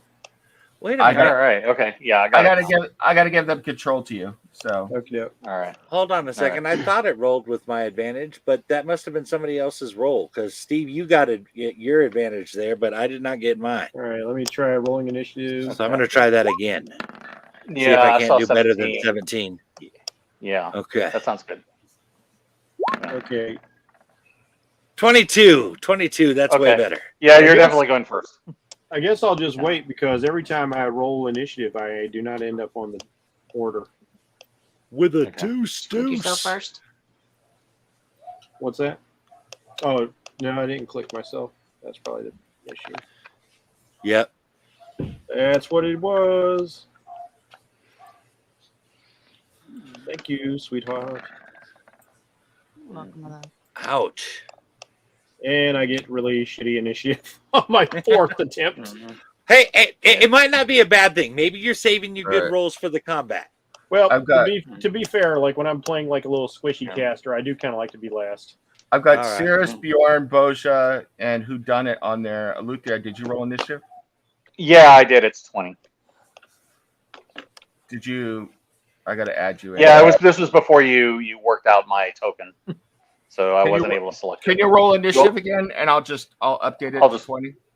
Yeah. Okay. Oh yeah, sure. Yeah, I can do that. Now I can move I my can dice. absolutely That's what it was. Or we Damn. can keep it to whatever that Or we was. can you do a 23, whichever one you want. Oh, wow. Keep that. So, and then hold on. Initiate. Right? He initiated the Jesus. shit out of that. I was like, I'm going to initiate. And he's all, she said, hell no, get the hell out of my way. Mm-mm. And I gotta find a way to get this, like, random encounters to be able to set them up faster. I mean, it's not horrible, but Yeah, it's fine. I think Neff's trick was doing it before the game. yeah, I'm rolling the random encounters as we go. You know, Right. So it's like, which is fine, but it doesn't always. Hey, for the record, I'm not complaining. I don't think anybody else is either. All right. Nope. So, Definitely not. Bjorn, we will start with you. This is going to be a surprise round because the people sneak up on you, thought they were okay, and then we will go in initiative order. So, Bjorn, you hear a cracking, and then your sword goes off, and instantly alert, you peer off into the distance, and you have dark vision, so you will be able to see that there are a number of large creatures that you have encountered before. You see at least 3 ogres moving towards your group through the woods, and they appear to be fanned out and signaling to each other, and surprised when you pop up and draw your axe. So what do? Your other companions are sleeping at the moment. So, Oh, wake up, my friends. We have 3 organized ogres approaching us. okay. And then what else do you want to do? You can act this turn normally as well. So, Okay. Well, I want to make sure everybody's awake. Is everybody up? Yeah. I'm kind of rousing up as I hear you do that, and yeah, so I'm getting my weapons together. when we go to initiative order, I will give them a roll to wake up. So, Yeah. Okay. So, Okay. like my Okay. my little mechanical minions don't sleep. So like Mr. Hiss, if like Yeah. Bjorn calls the alert, will definitely wake me up. okay. Yeah, and I'm in a trance, so I don't know how I don't think I'm in a deep sleep or anything. So, And is and there- technically, because you gave Eleuthria the 23, she would go before me. no, this is the surprise round, and you're the only one that's acting because you're the only one that. Oh, I was awake. Yeah. Okay. Yeah. I would say your priority needs to be defending us and making sure we don't get hit while we're prone. So, All right. are there any other actions you want to do? So you have yelled out. I gave you that as a free action.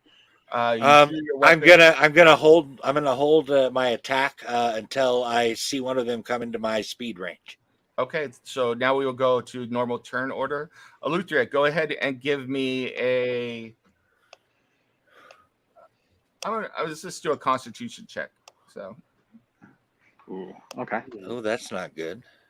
no, this is just a wake up. It's just Yeah.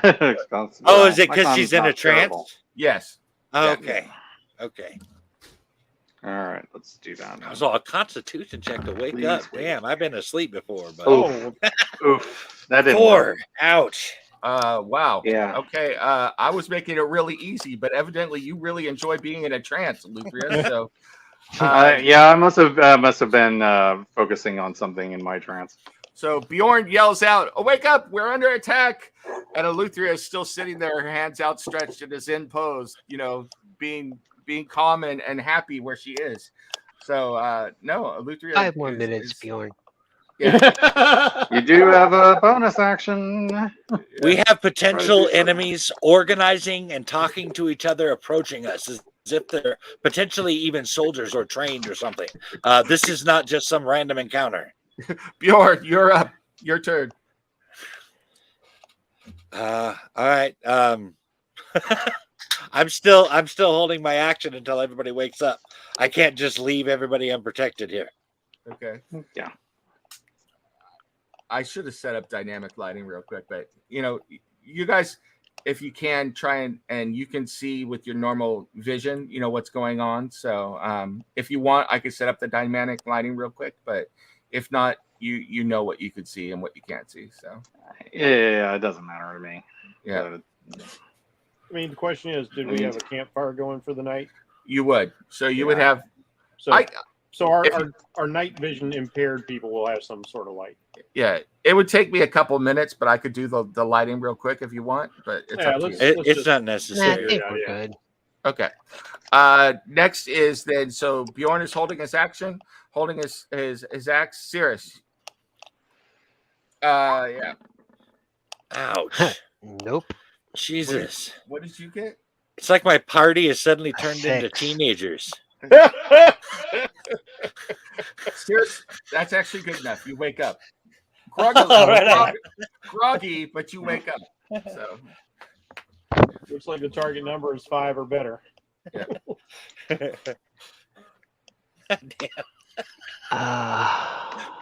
Okay. I can't believe unless Luthia this rolled is a 4 clear. trying to wake up. Yeah, that I can't believe that either. I went too zen apparently. This is what Right. happens when a drow adapts to the daylight instead of the night. Yeah. I think probably it was because I was focusing my hex warrior on my sword or on my talon. So Cirrus will also hold until one of them moves closer. okay. Have they not moved at all? Not yet. No. Okay. You surprised them, and so as you yelled out, they kind of paused, and now it is their turn. So Oh, okay. I thought they were still walking. I didn't catch that. Sorry. so one of them moves closer. That would be for Cirrus to go ahead and act. Okay. I held my action until he came within my speed. Okay. So He's both within Cirrus my- and Bjorn. So Bjorn, you're up first. You were the first. You're All right. higher up, so you can go ahead and act. I'm running up. Mhm. Does he pull out a weapon or do anything when I run up to him? Oh, they are holding weapons right now. Okay, So- they're already holding weapons. Okay. Yeah. I just wanted to make sure I wasn't. He was like standing there, like, "What are you doing?" And I like, buried my Hello, axe we're ogre pilgrims. I was just Here- checking. He is holding a huge club that's about 6 feet long, and he has 2 javelins strapped on his back. All of them do. So Okay. All right. Well, we are raging, okay. and I'm going to go ahead and I haven't tried this for a little while. We're gonna reckless attack, and I'm gonna do the -5. Oh, Oh, 16. That's a hit. Yes. extra damage aplenty. All right. So that is 21 plus my rage is 23. So you rush forward and chop down. You take a huge gash out of his side, and he kind of spins and holds onto him. He's like, "Brothers, attack!" He says in common. So And you got another swing coming, Now, don't you? do I get my, because I was holding my action, do I get my second attack here? Does that Oh, Nope. Nope. yeah, you're no? holding an action. Okay. But Cirrus can now throw. Yes. 21. 21. That hits and then some. Ouch. Oh, that sucked. But There that's you go. 17. Okay. rogue, turning every bad roll into a good roll when you have advantage. Right? Yeah, now that I think about it, I should have used my inspiration to wake up. Oh well. Your psychic dagger streaks out, and as the ogre is sitting there holding its side, it strikes it in the head, and it kind of staggers back. It's bleeding from the side, and now is holding its head as well. It's like, oh, but it's still standing. It's still Yeah. going. Yeah.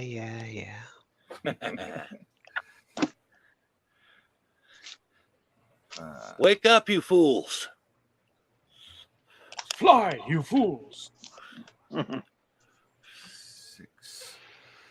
Should have what? Why is this doing? I am feeling much smaller all of a sudden. Why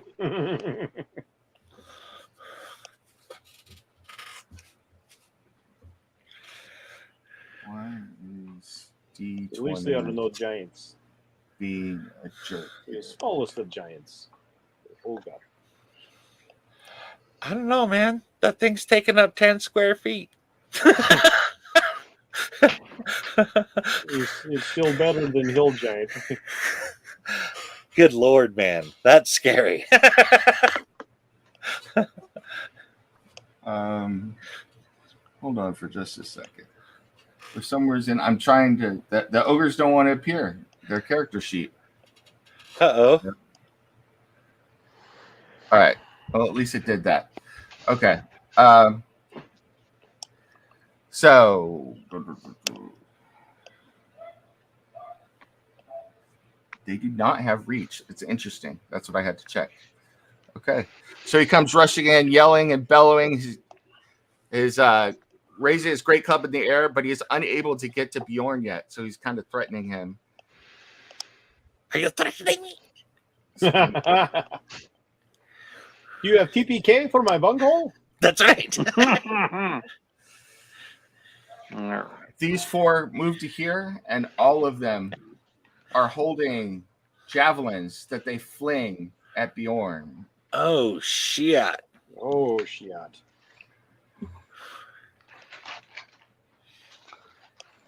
So 1. Oh, good Lord. Ignore that. We're doing this again.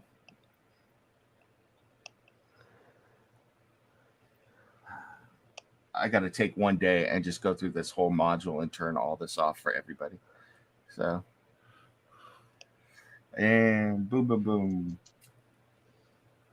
Rolls. Don't always roll advantage. And don't auto roll damage. There we go. Boom. All right. Now let's try this again. As Bjorn had a moment of sheer panic when he saw all those dice all of a sudden. So,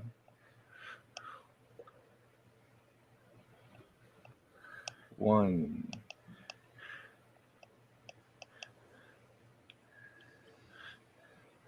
two. I would call it a sharpening of my awareness. Okay. 3.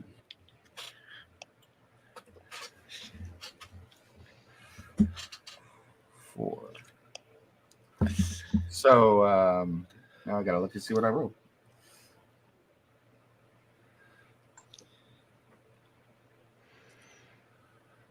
You are AC 18, correct? Correct. So 2 hit you. 2 out of 6? That's not bad. 2 out of 4. So 2 javelins come flying through the air, both of them arcing over their companions and striking you. Your rage, you are able to fend them off, but they still pierce your body, and you take a total of 12 points of damage. That's Is that half. that That is that half. it? That is halved. Okay. Yep. So that puts me down at 72. It drop in the well. Okay. With that, we go to who done it. Go ahead and give me Constitution check. See if you wake up. Do I get advantage because I have minions to wake? Yes, you do. All right.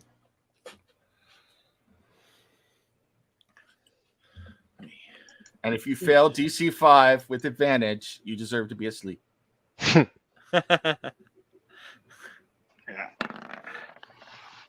Oh my god! Oh, yeah. I happened that for a second. Okay, so yes, your minions like slither over you, hit you, kick you, do all the things necessary to wake you up. So, All right. Okay. First thing, I will send Mr. Simeon over to slap the shit out of Eleutheria. okay, Yeah. To Please wake do. I think we Eleutheria. need to invest in smelling salt. Oh no! If I don't wake up by next turn, I am absolutely using inspiration on my Constitution check.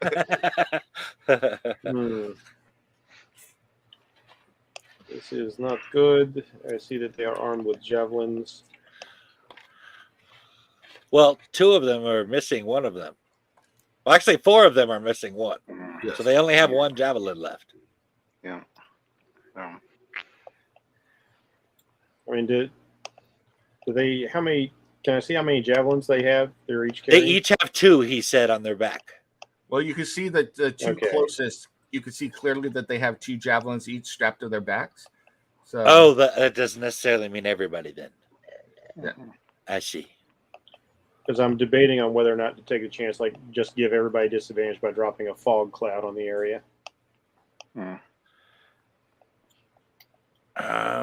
I will hold off on that for a moment. I don't like us being picked off by range attacks, but I think everybody needs to be up and ready before we do any kind of fog. I mean, we don't want them at disadvantage, prone, all that kind of. That doesn't sound good. yeah, but it also gives all the attackers disadvantage. That's the thought. Because right now while they're prone, the javelins are less prone to hit them, so there is that. All right. Yeah, so and in plus, that I case- Bjorn can't is personally doing do his thing. anything to come help you if they come over and attack you. I'm pretty much I'm busy with those 2 right now. Yeah, you're drawing their aggro, which is keeping the fire away from us. So that's fine. all right, so All let's right. see what we can do to assist you in that regard then. I can see that you've wounded 1, so we will just go ahead and focus fire on that guy. Yeah. And see what I can do to help you whittle that down. I will use half my movement to stand up, and then the other half of my movement to move. But first, let me do my attacks. Yeah. So Let's see. Eldritch Blast. I call upon the mother to strike down my enemies. Yeah. 17 and 15. all right, I'll just go ahead and roll for Mr. Bang and Mr. Hiss. 10 and 13.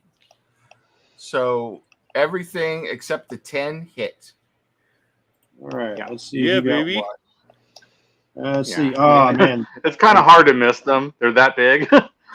Right? I was really hoping Mr. Bang would hit, but he did not. All I right, don't so- know, Come Eleutheria. on. You Yeah. could miss the broadside of a barn with a crossbow. Come on. Well, yeah, yeah, but I'm not using a crossbow anymore. So Right? All right, so see that's what I gonna can be do with an Eldritch Blast. Right? total of 18 points of damage to the one that is harassing the one that Bjorn's already wounded. Okay. It is still up, but it is teetering. It is hurting badly, rocking back and forth and looking like it's ready to fall over. Skinge marks, a huge wound in its side as it bleeds profusely. It is not in good shape. Bjorn smiles as he thinks about the temporary hit points. I will move myself back a bit. Okay. but I will have my homunculus, Mr. Hiss, flying out over here near Bjorn in case I need to do something to help Bjorn out. But high enough so he's out of ogre club reach, but he still has enough movement to get down there if I need to throw a touch spell on Bjorn. Okay. And that will end my turn. That means it is Boja's turn. Yeah. Now, are both I of love them it when showing it's damage or Boja's just turn. the one? What's that? Are both of them showing damage or just the one? Just the one. Okay. And I need to roll Constitution to see if I'm waking up. Yep. Oh, come on! You do have inspiration. Yes, you do have inspiration. Please use it. Yes. Okay. Let's use inspiration. Okay. And that's Roll a again. Just roll again. Just roll again. It uses up Oh, your okay. inspiration point, but you can roll again. I think you still have to remove the point from the sheet. Okay. Yeah. Yeah. You do have to remove the point from the sheet, but you wake up. So you do Yeah. wake up. Okay. So you are see inspired. that The I will- Saran Ray looks down on you and says, "Wake up." Bjorn starts calling out, "Blessing! Blessing! Bless!" Wake up, wake up, wake up, wake up. Let's make love tonight. Oh, God.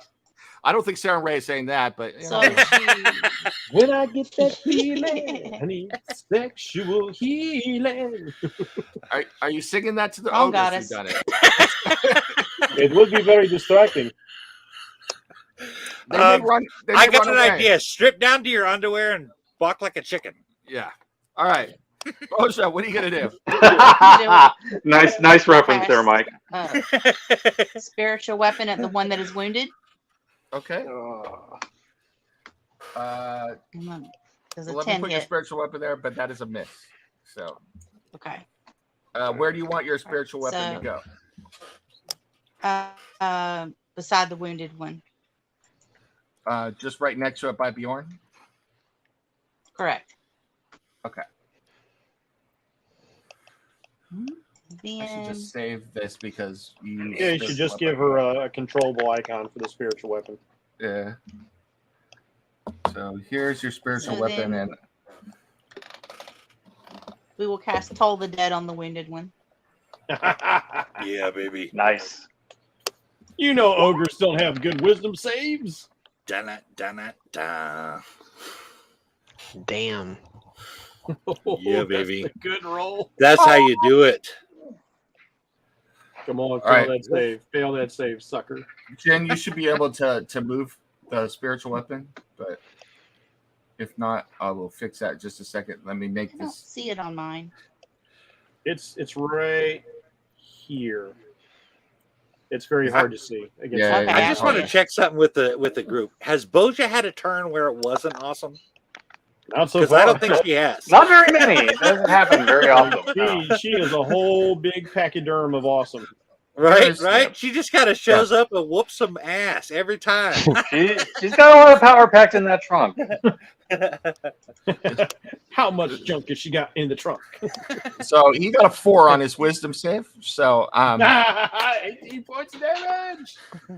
there is a huge ringing bong, and the ogre falls over stone dead, falling backward to the ground with the ground shakes a little bit. For whom the bell Look at the other one and tolls, say, time marches on. My goddess greeted him. Yeah. Would you like to meet her as well? Yeah, bigger they are, harder they fall. Yes. It is. But they don't Right. fall too often. All right. Bosha, do you want to take a move action? No, I'll stay where I'm at the moment. Did you see where the mace is? So Yes, Yeah. I've got it. okay, cool. All right, Lucia, we summon the power of Wake 'em Up. Yeah, give me Yeah. another check there. Yeah, and I will be using one of my inspiration points Well. if this fails. It's If like, you boy, fail- you stay there. I stay slightly behind you. You better not fail it again. All right. No, Oh, that's hell okay. yeah. I was about to say. You heard Whodunit singing about sexual healing, and you immediately woke up. So All right. Very, yeah, it's like, oh, bother.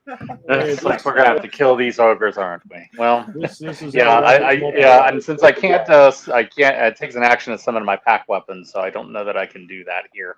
I do have Talon though, so I'm okay. I think what I'm going to do is Eldritch Blast. Yeah. Which one am I going to Eldritch Blast? I like that dude to my right, like all the way into the southeast. Yep. There we go. Because I think the other one is going to go down before long. And just to let you know, he was talking smack about your mama just a minute ago. Luther doesn't like her mother anyway, so Oh. Polly join in. So now he's not attacking that one; he's attacking the other one. Yeah. Or she's attacking the other one. So All I right, do not Eldritch like my Blast. matron mother. Yes, I am not a fan. Okay, let's see if that one works. Oh that yeah, one- 24 That's gonna hit. that's definitely a hit. and 12, baby. Yeah, Mm. nice smackdown. So Next one. Yeah, let's see how the next one goes. Ooh, That one looks 16. like, would you? Yeah, 16. yep. Yep, that's a hit. Yes, Yeah. Okay. and So 8. that's 20 points of damage. Yeah. And for my next trick, I'm going to summon something out of that bag of tricks. Okay. Oh yeah, oh yeah. Let's see which one we get today. 3. That's the badger. Yeah, I think so. Yeah. I'm going to double check, but I believe that is the badger. Scroll back up here. Yes, Only it is a badger don't badger. give a Yeah. fuck. Where do you want to put the badger? Okay. Yeah, I think his whole thing is pack tactics, if I remember correctly. Yep. Um, And he could be up to So- 20 feet away from you when you summon him. So yeah, I'll let me think about it. Let's see where I got it. I can't put him too far from me. there's the badger. So right, yeah, just put him between me and Boja. I guess that's fine. right there. Yeah, that's fine. Okay. Yeah. And just let me make sure that that is controllable by you. It should be. Let me double check. Not yet. It does not seem so.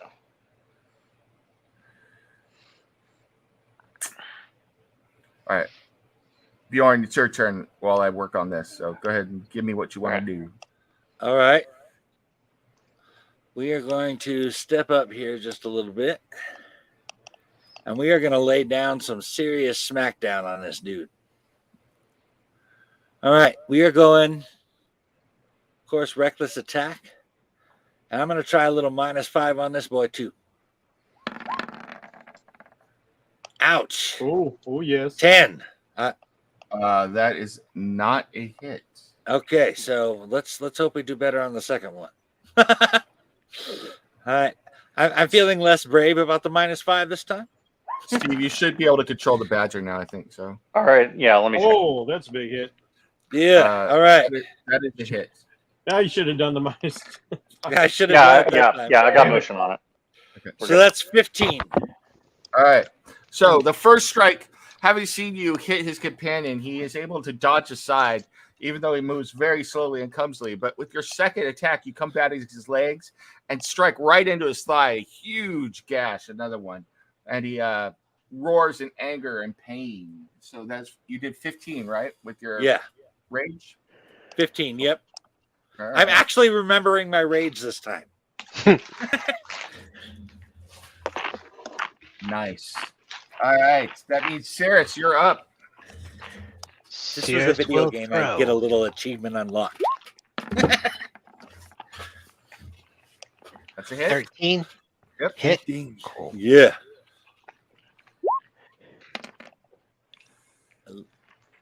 That is 8. Shit. And 8, 16. Wait a minute. Sorry. Those Wrong are wrong dice. dice. Oh, There you go. 16. 16. It was meant to be. It was destiny. You could call it a sweet 16. Your psychic dagger streaks out, goes over Bjorn's shoulder, and strikes yet another ogre. This time in the throat. It kind of holds its throat while holding its leg at the same time and staggering backward. Oh, Bjorn finds that very amusing. All right. Oh, Ouch. But his second attack misses. yep. It flies over his shoulder, goes past Bjorn, and but doesn't hit, unfortunately. So.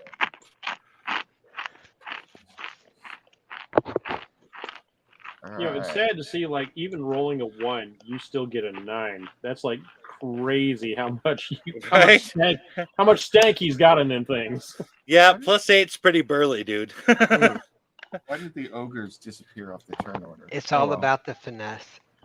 It is. I understand. A flick of the wrist. Oh. You come over here to help your hobbling friend?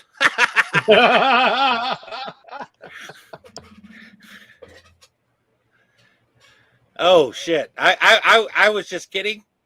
Oh, this is gonna be perfect. No, this is actually kind of great.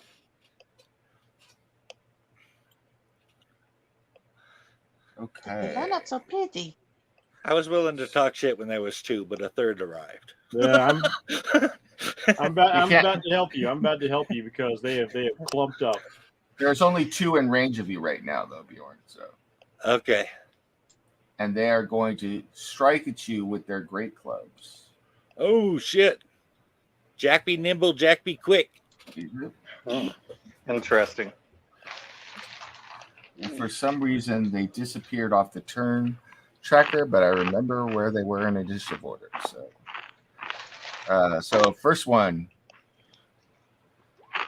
on Bjorn. Second one. Bjorn be that dodgy mofo again. On Bjorn. Why didn't it roll? Because I'm floating like a butterfly and stinging like a bee. Yeah. I'm too pretty to be defeated.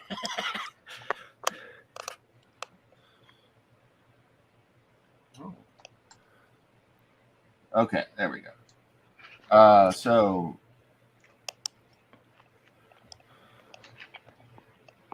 both hit. Oh, damn. And so 2 great cubs come in and they slam into you simultaneously from each side, compressing your ribs and hurting you severely. You take 15 points of damage. So is that halved? That is halved. Yeah. Oh shit. It's a good thing you're raging, man. So yeah. Meanwhile, another great club comes down onto Mr. Simeon. Or is Mr. Simeon invisible? Mr. Simeon's invisible. So Mr. Hiss. Mr. Hiss is in the air, like 30 feet in the air. All right. So it doesn't come down on either one of them. So he throws a javelin at Mr. Hiss because that's valid. Mr. Hiss. So Poor Mr. Hiss cannot become invisible.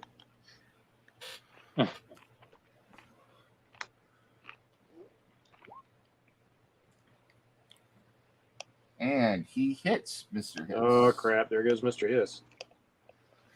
For I'm glad we got all of those Joe's gemstones.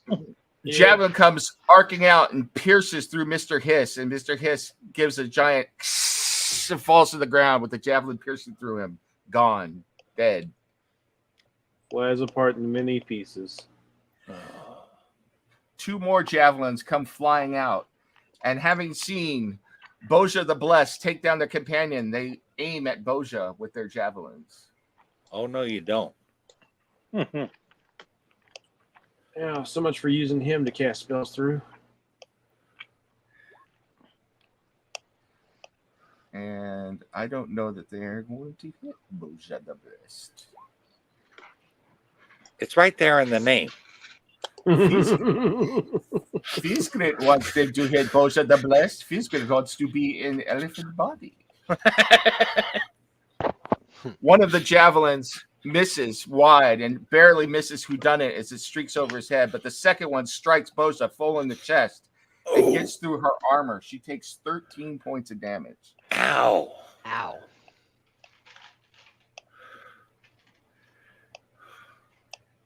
So with that, we will go to whodunit. All right. First thing whodunit will do. And I'm going to remove Mr. Hiss from the. Yeah, that's fine. Boom. I mean, I could have just not touched him, but either way works. All right. So first things first. The 3 ogres that are around Bjorn there, they will need to make a dexterity saving throw. Okay. As I doff my hat and I reach in and I fling this phosphorescent material out. Have you tasted the Feywild? Some fairy dust for you. And I am casting fairy fire in the 20-foot area that they are covering. All right. I will do for each of them real quick. That is Very most nice. definitely going to be a fail.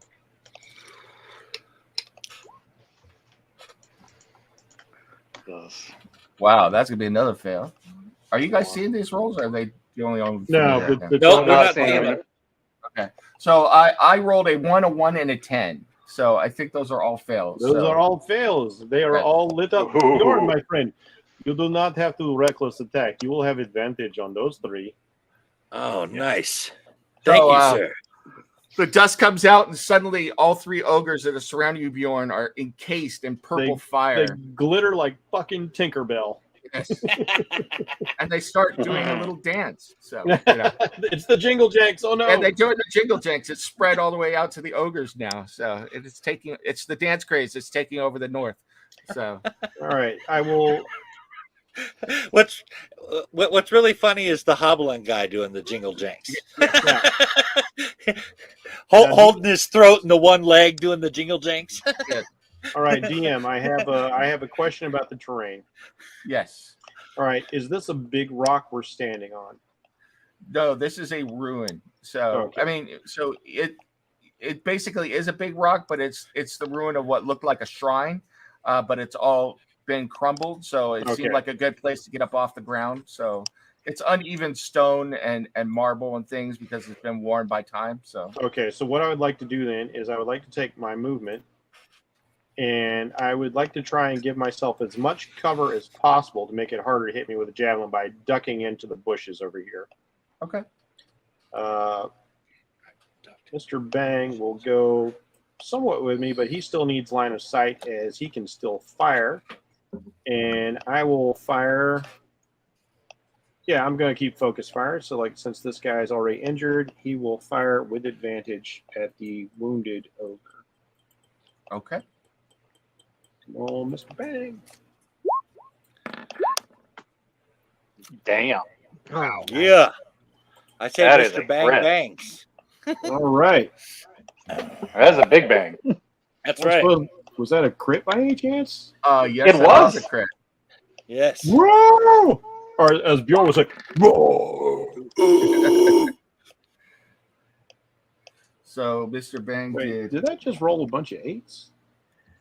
It There was a 8 and a 7 is what I saw, No, I think he means and a 1. I think he means 8-sided dice. Yeah, you just roll Yeah. 2d8 plus 4 intelligence. So that's not what. Oh, that's right. That's right.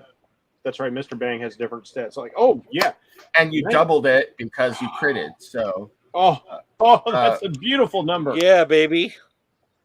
Little So- smackdown. that should be 15, 21, 22, 26. 26. 19 plus 7, 26 points of damage. Hell yeah. Mr. Bang lowers his guns and says, "Do you feel lucky, punk? Well, do you?" And bam, takes him right in the forehead, and the ogre like blasts backward. It's like right out of a movie. He flies backward 20 feet, and falls dead to the ground. So Did he blow his head clean off? no, he put a nice Oh. clean smoking hole right through the head, though. You could see Bjorn. You actually, as he's going backward, you could see through the head out to the other side. So It's an earth-shattering kaboom. That was very Mr. metal. It deserved a scream. yes, Mr. Simeon invisibly will move up to Bjorn's spot in case I need to cast Cure Wounds through him okay. to support Bjorn. And then Let's see. It only has 15 feet of movement. Well, yes, I believe that's as far as Mr. Bang can go. Okay. You can't get into hiding. So that ends my turn. Every time you say that name, I hear she bangs, she bangs. Every time. I'm actually thinking of like changing the name of all my pets because Mr. Simeon sounds so much cooler. So I'm thinking like Mr. Ophidian, Mr. Ventriloquism, and Mr. Dromedary. Nice. Boja, you are up. She will look down at the spear. Gentlemen, I was just dreaming about seeing the sun and my goddess. Oh, So I feel she wishes me to touch you with her blessing. Oh, hell And yeah. on the big one, I will look at him and I will They're all cast. big ones. Well, Bjorn is giggling like a little this kid one. at Christmas. Which one? basically like I'm gonna cast Fireball, Right. and I would like to cast it where it could get all of those in reach Oh, make sure you don't hit Bjorn. That's easy. We without won't- hitting It'd be Bjorn. totally worth it. It'd I'm be so totally glad worth I'm standing behind you at this moment. I won't make you show me where you're going to cast it. It's easy enough for you to If make she it so casts that back behind him, she can nail them all. for you to get Yeah, all of them in one fireball. So. I love it when she fireballs. 4 dexterity checks for them. So Dude on the bottom is dead because I hurt that guy pretty bad. I'm just gonna roll a 40, 20, and Did subtract. it roll? What, I didn't see damage. Oh, there we go. Holy shit, man. 31. Let me roll their dexterity checks real I quick. believe it's DC 17 for her. Probably nobody's going to make Yes. it, but we'll That's what it says. we'll see. So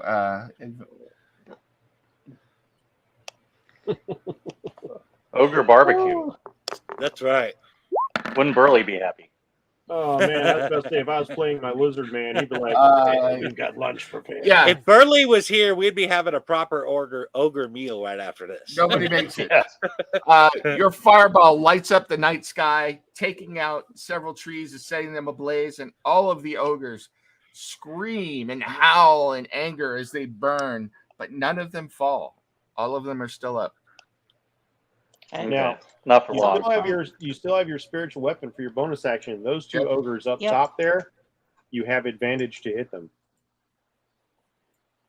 Right. I will move it to this one, and we will attack with spiritual weapon. That was a bit more fanciful than my fairy dust.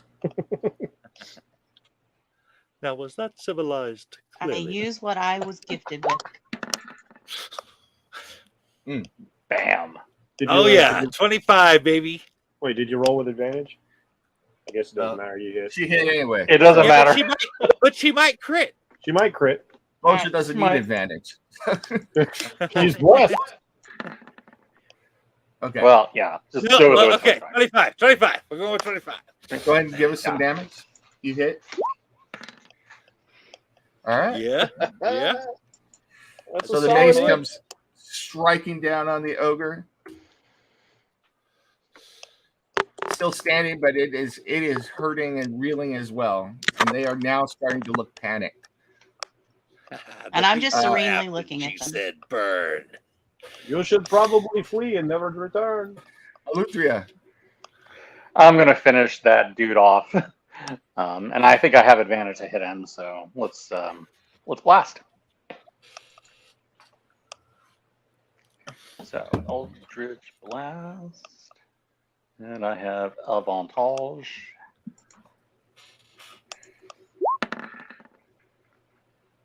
Yep. Yeah, Big 26, baby. Which one are you going after? The one that Boja just Yeah! reeled with the hammer. Okay.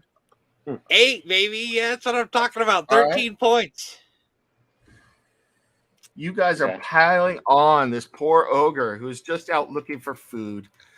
Fuck him. Okay. Last All right. time we That felt guy's- guilty because that we were guy's hurting dead. people. I'm He going to smacked hit him us. again. Otherwise, I'm going to hit the one on the bottom. No, he's still up. Blast of magical energy comes streaking out, takes him in the chest, spins him around slightly, but he's able to right himself, but he's looking shaky. Well, Not this for is long. what indigestion tastes like. Yeah, That's a hit. he's yeah. This dude is going. Yeah. I love 6, giving that's a little advantage. weak. Oh, ouch. It still works though. I could- Still works though. I could do inspiration and do more. That was a False. 1. I would do it if you roll a 1. Inspiration doesn't That's work just on- me though. Inspiration Yeah, I'll doesn't do work on it. damage rolls. No. Oh, it doesn't work on damage rolls. does- That's- it's only- Okay, so only all right. Then for it's 6. Then it's 6. Okay. That's 6. Okay. And he fell anyway. He's dead. So All All right, he's gone. Okay. All right, that's Another one fine. bites him down. Let the And then, buddies- yeah, as for bonus action, I'm going to hold the badger there, and if anybody comes in, he'll attack okay. With pack attack. Bjorn. All right. Now that's still the guy I get advantage on, right? Yes, he's still Yes. lit up. Okay. All right. So I don't know. I'm feeling brave at the moment. I'm thinking -5. Because you got advantage. 13. Yes, that is a hit. Yes, baby. That's what I'm talking about. All right. That's 23, 24, 25. Very nice. You take another huge chunk out of the other leg, and now the ogre is on both knees, down on the ground, trying to stand, but he's still up. It's just a flesh wound. All right. And you've got another attack. Oh, All right. sorry. Yes, he does. Did Bjorn Sorry. have another attack? Yeah, Yeah, I Bjorn get definitely 2 does. attacks. Oh, Yeah, he's God, got I extra thought you attack. did yours. Sorry, I was enjoying the moment there. Sarah, just save that one for when you're ready. So All right. Were you still doing the 19. minus 10? yep, Or that's No, a hit. not on that one. That is a I hit. didn't do it on that one. All right, so that's 11 points on that second one. Raising the axe above your head, you two-hand chop downward and cleave right through the ogre, completely separating it in half. Each side. And it's dead after it splits in half. So, Hell yeah. Can we say temporary hit points, anyone? Yep. All right, so that's 6. Cirrus, Right. you're going. Hold on. If I took him out, I get another attack. Oh, that's right. You get a bonus, Yes. and you didn't take your move action yet. So, Nope. Yeah, you can run down there and smack that other dude in the face. Yes, Alright. yes, it can. So we'll go right here. Well, how does the terrain work in here? just move. It's normal terrain. Don't worry about it. Okay. Okay. Well, I'm gonna go here then. Yeah, you can easily get down there. Okay. Even if it was difficult terrain, you could have gotten down there. So Oh, I thought it doubled when I went through It did. through difficult. Yeah, but you would Okay. still have had the movement. Yeah. Oh, okay. Apparently, I can't add for shit. All right, That's here we go. I don't think I can't do advantage on this extra attack. I don't think actually. nope. 15 Still hits. and 10. All right. Like an avenging, angry, furry angel, you come streaking down and hit him as well. And he is now hurt incredibly badly. All of them. are Beware the hurt. power of fur. Cirrus. Cirrus is throwing at the same ogre. Yep, and you hit with your 24.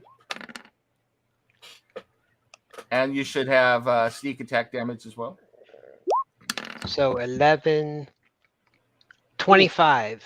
Yeah, baby, that's how you do it. Now you guys are just punishing these poor guys. This ogre Hell yeah. falls over dead. They interrupted our beauty sleep. I have no sympathy. Cirrus, And you have another attack. yep. Oh, Oh damn.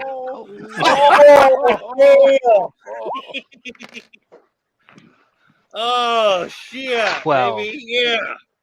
all right. That's technically not enough. Oh, I'm sorry. It is. And Cirrus, with a backhanded flick of his wrist, is this another psychic blade? Kills this one as well. Just and Oh, raises hell an yeah. eyebrow at Bjorn. So, Oh. Oh, I am very impressed, Cirrus. Well Yes. done. This one was already wounded as well. So, Boom.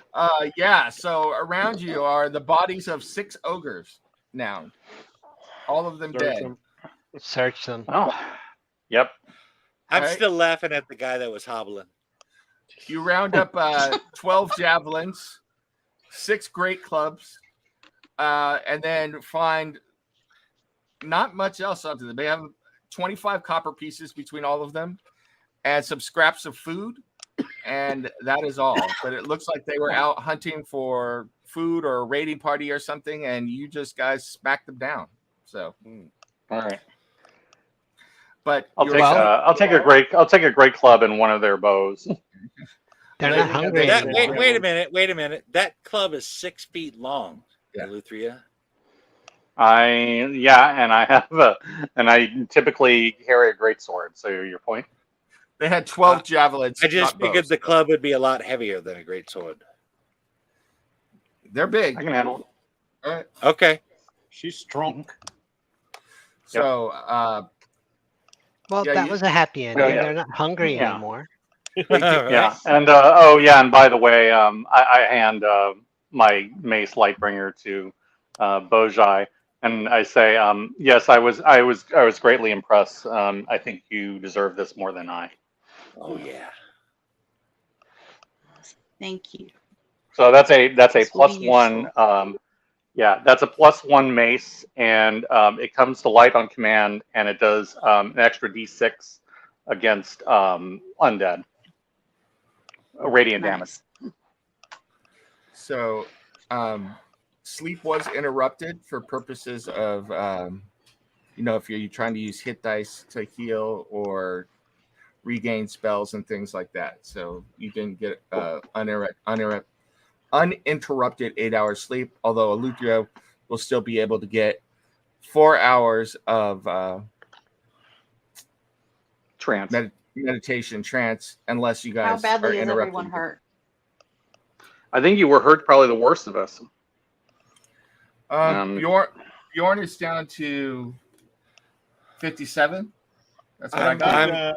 I've got. I'm Bjorn's about back. 47 points down.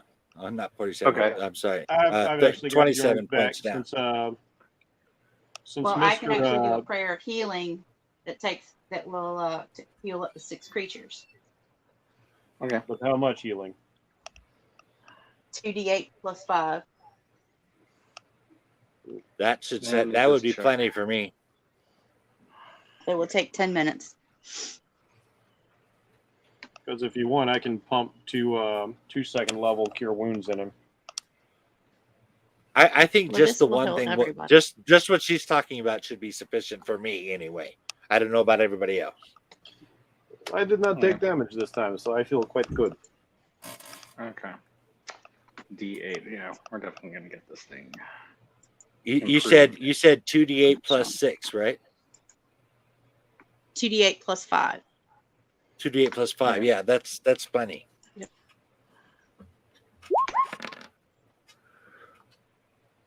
Unless I roll very crappy. Does that add the plus 5 in there? Alright. No. Nope. No, So It should- 15. 15.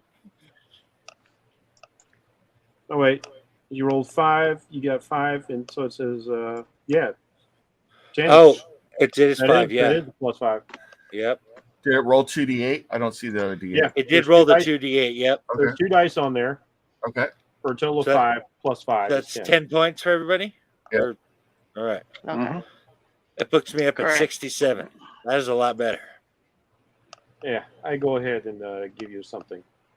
So like you suddenly feel like a weight settle on your shoulder of a small creature, and Mr. Simeon becomes visible on your shoulder, and I will pump.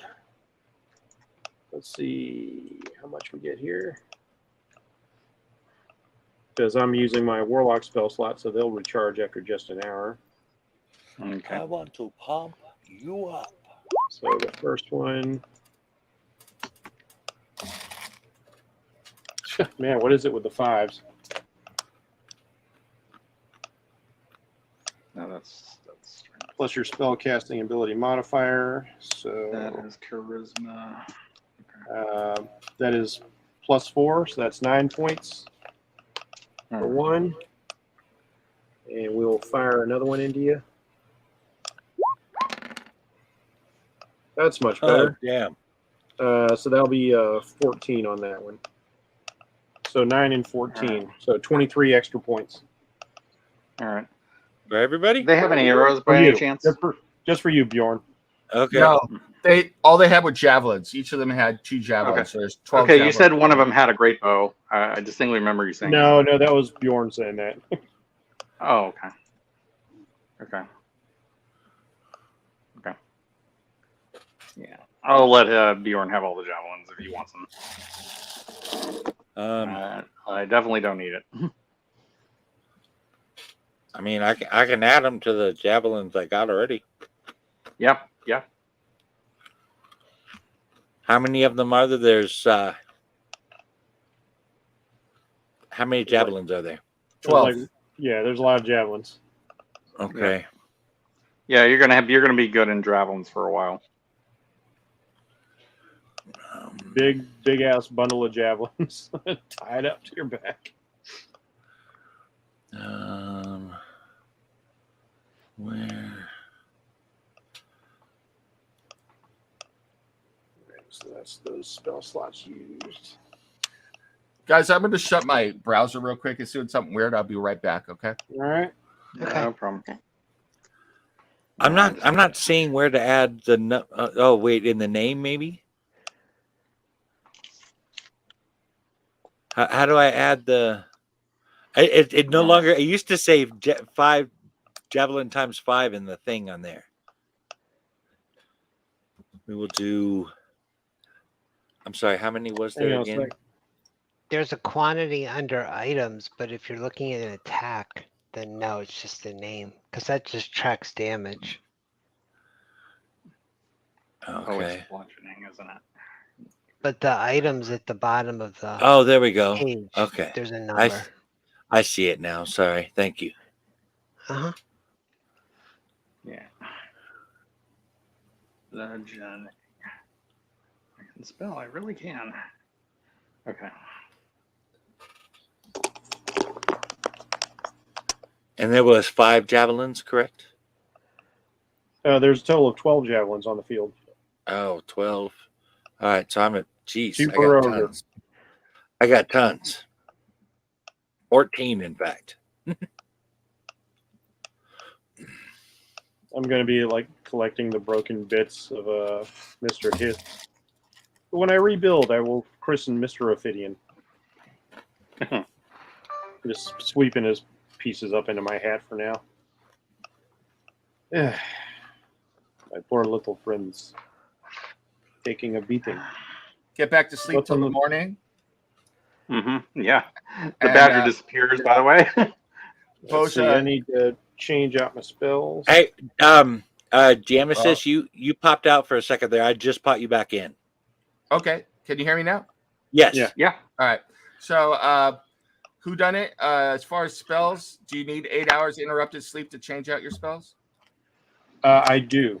Otherwise, So- I'm stuck with what I got. You're stuck with what you got. All right. So, Noted.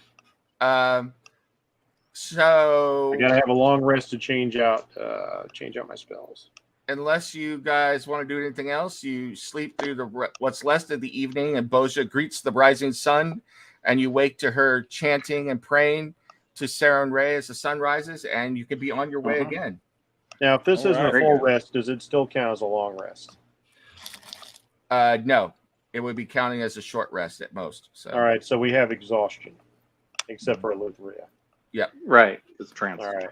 So everybody All right. needs to take I need to one put that level on my sheet. of Hold on. exhaustion. So put Well, that it looks on like your we should have just traveled any freaking way.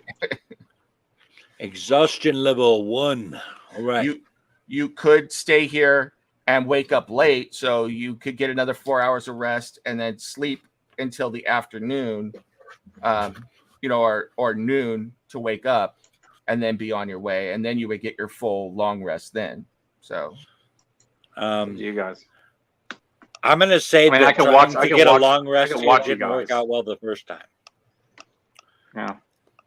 I'd be afraid that we'd waste time trying to rest again. We'd get attacked while we slept again, and we still wouldn't get our sleep. Yeah. I don't get one spell slot Yeah. back, but I do get my warlock spell slots back. Yeah. So I got The other thing is that how long is it to Red Larch from here? At this point, it's at least another full day's travel, and it depends on what you guys want to do. If you want to enter the town in the middle of the night, you will get there late in the evening at the end of today, or you could camp again in the night and then arrive at Red Larch tomorrow in the morning. So, and that's if you set off right now. Okay. Yeah, I mean, yeah, if we were closer, I would be thinking, maybe we can get over to Red Larch and then sleep. I'm not sure how viable that strategy that is. Right now, if Creven's information is correct, you all would arrive in Red Larch in the evening. So it wouldn't be super late. It'd probably be about 8 or 9 o'clock, as we reckon time when you would get there. We take a risk of getting attacked either way. So do we take a risk going there, or do we take the 4 hours and then go? I am prepared to press on. It's up to you guys. I'm willing to do it if you guys are. I see no harm in resting here, but if you guys want to press on, we can. Yeah. I feel like it either would be way. better to sleep in the safety of a city. Which is interesting coming from a barbarian, but okay. Yeah. Duly noted. Yeah, but I will side with the big furry man on this. All right. Yeah. Okay. Okay. That's fine. So- I'm good either way. So you guys bundle into the cart. Those of you who choose to ride the horses are up on horses. Otherwise, the horses are tethered back to the cart as you travel along. Yeah, And I'm on horseback. You journey through the I surrounding am on with lands. the dromedary. The morning goes by. Afternoon, once again, you eat from the food that you have stored in the cart.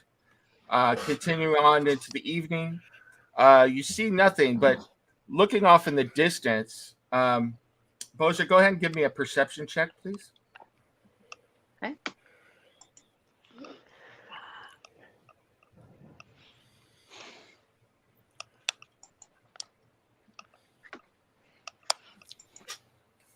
I did it not roll. Hold on. And this is advantage because it's with your keen senses. So Okay.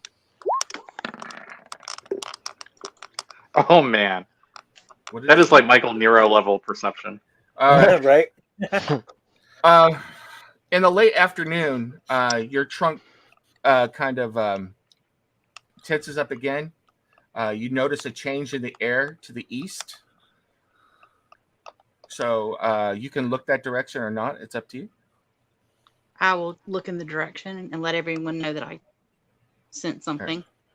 All right. If you let everyone know, go ahead. Everyone give me perception checks, please. And this is just normal perception check. All right. Bontage. Not very perceptive. 15. Yeesh. All right. Damn. Steve whooped that ass. And Jen, go ahead and give me another perception check for you as well to see. So With advantage as well. no, this one is just normal. All right. Everybody that got over 15, you feel you notice what Boja is telling you. There's a slight wind picking up from the east, and as you look up at the sky, those of you who received 15 see a strange cloud formation begin to swirl violently far, far away above the somber hills, and you swear you see the clouds forming into skulls that are hitting each other and swirling down, and this goes on for about 20 minutes before it disappears. I would guess that this is our enemies in motion. We must be cautious. I'm going to go ahead and pull out my axe and just walk around with it. I mean, it was far, far in the distance, but you did see Yeah. this. I mean, you were able to see it from that far away. So Yeah. Yeah, we probably should head in that direction at some point, but I don't think we should do so until we're rested. Okay. You continue traveling through the afternoon into the evening. The sun sets, and eventually, and hold on, let's switch this out.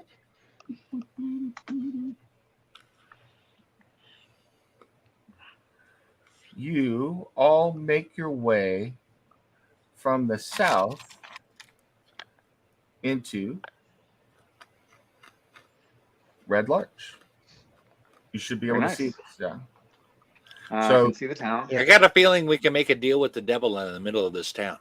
Coming into the long, Is his name Crowley by any chance? coming up the long road from the south, you hit the outskirts of Red Larch and then the town proper, and you find yourselves in a much larger town than Amphail. The sunset guards. There are several guards that are kind of wandering the different roads, and when they notice you, they hold up their hands, holding torches, like, "Hail and wet melt, traveler! It's awful late in the evening for people to be coming into Red Larch. Who is that? State your business, and so that we could direct you to the appropriate place." We found that travel on the road was not as safe as we would have hoped. So it, We came in the direction of Amphail. yeah. We're And- looking for rooms for the evening. Yes, Ah. and some shopping when they are open. Well, if it's rooms for the evening you want, continue up the road here to the Swinging Sword. They'll give you rooms for the evening, and then I'm sure they'll be able to direct you to various people around that can help you. But the Swinging Sword is open for people to stay in. We haven't had many caravans through lately. What you're saying is correct. That the outskirts and everything around here has been awful dangerous. So they'll be glad to see you. Hopefully you've got some coin. I direct you myself, but I need to keep watch. The Lord of the town has asked me to keep moving around, me and my companion. So we'll ask you to keep moving up the road. If you get past the town center, the Swinging Sword is hard to miss. You'll definitely be able to. You'll notice it when you see it. That's all I'll say. How is the ale? Who is lord of this town? The ale is the best in Red Larch. Very nice. Uh, Now it stays ale when after you buy it, right? as far as And I give know, a knowing look to who done it while he says this. All right. I just look incredibly innocent. Like I hold on for a I second. do like the big, like puppy eyes, but rabbit style. Yeah. Total Puss in Boots moment.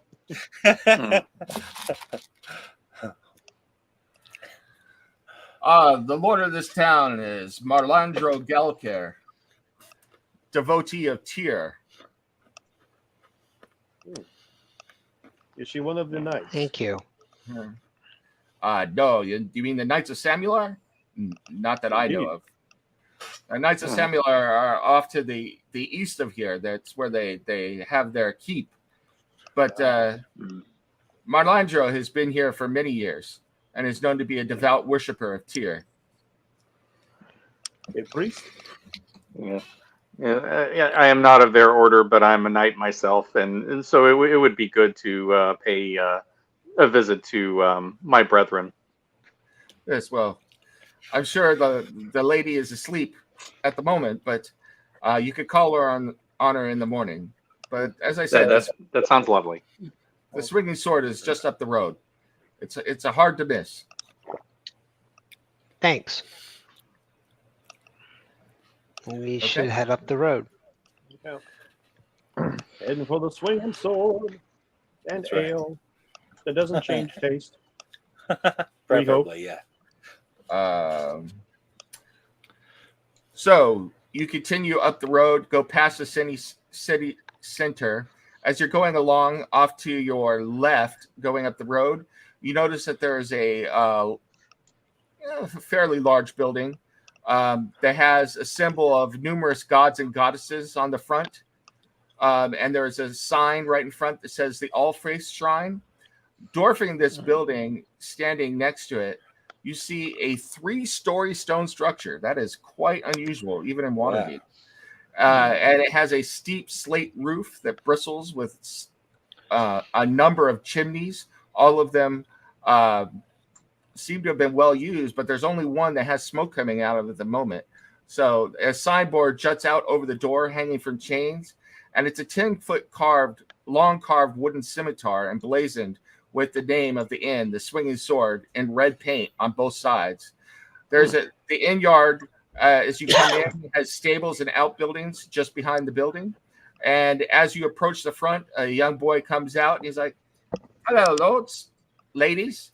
Can I take your cart and horses for you, and I'll escort them back? It's only 1 copper piece per night for us to hold them for you." Yeah, I drop a copper piece in his hand and say, "That would be a lovely service, young man. Thank you." Well, thank you, lady, but it's a copper piece per. Oh, yeah. So, I give him the remaining copper pieces that he's asking for. Yeah. He And a looks little down extra. at them. And when you give the little extra, he kind of nods, knowing that you know the deal now, because he was looking a little disappointed when he only got the appropriate amount. He's like, Yeah, we got tons of copper. I'll just double it. Yeah. He's like, if you head on in, I will go ahead and board your horses. And he kind of snaps his fingers, and several other young boys and a couple young ladies come running out to get the horses and the carts, and they begin moving them. "Shall I move your equipment into the storage rooms, or would you like it delivered? Will you be staying at the Swinging Sword this evening? I could have all of your provisions and camping equipment moved there, or we could put them in our storage house as we store your cart as well."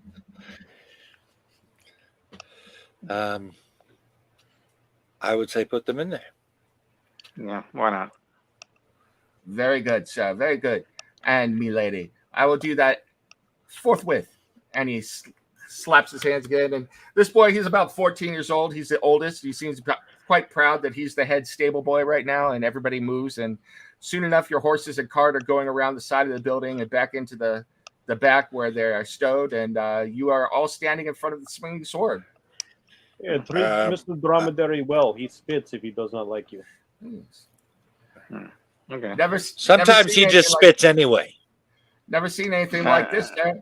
Never seen anything like you as well, but we'll be sure to take care of him. Very special. Yeah, very, very unusual desert. I'll walk horse. inside. Yep. All right. Yeah, looks like we need to reserve our rooms. So You walk inside, and a dusky-haired lady.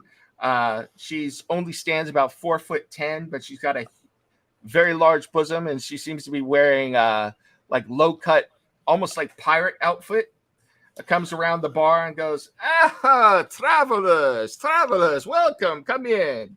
I am the proprietor of the Swinging Sword. My name is Kelesa Erkal. Welcome to my establishment. How can I help you?" You remind me of the Vistani. How is your? Do you happen to have dwarven brandy? Dwarven brandy. Of course we have dwarven brandy. And I hear room that you have the for- best stuff around here. Is that true? The best. What's that? I hear you have the best stuff around here. I mean, if I was gonna, I want the best. I want the best brandy you got and the best ale you got right now. Of course we have And that. the best rooms would be nice as well. Oh yeah, and the rooms too. Yes. Nicole, my wife thought I said, "Of course we have the breast." I was like, "So." Well, you did say she had some impressive bosoms on her. Yes. She has the best and the breast. So take that for what you will. I have the breast brandy. Yes. So she goes, "So come in. Of course, we've got dwarven brandy, we've got ale, we've got food." He's like, "Come sit. Do you plan on staying the evening here? I'll have your rooms turned down and prepared. How many rooms would you like?" 5, please. Yes, 5 rooms. 5 rooms and dinner, and I assume breakfast for the morning as well. Sure, why not? Do you prefer to pay up front, or would you like to pay when you leave? I will pay as I go.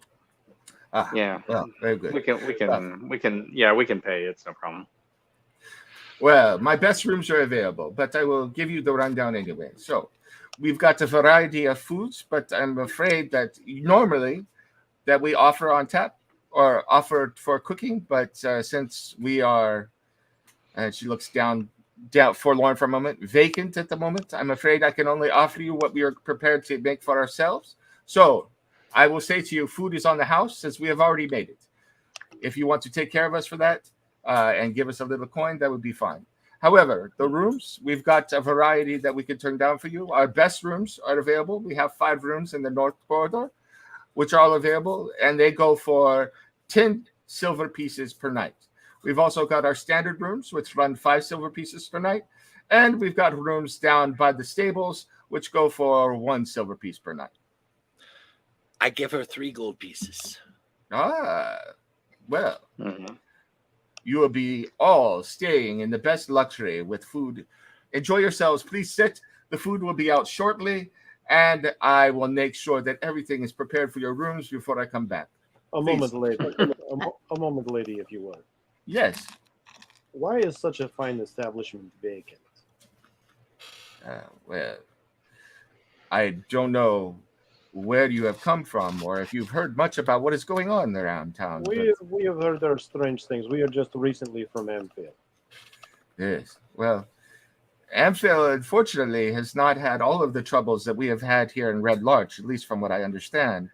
But the whole Desert Valley has seen an influx of bad types and the rise of monsters, and even the weather is starting to become strange.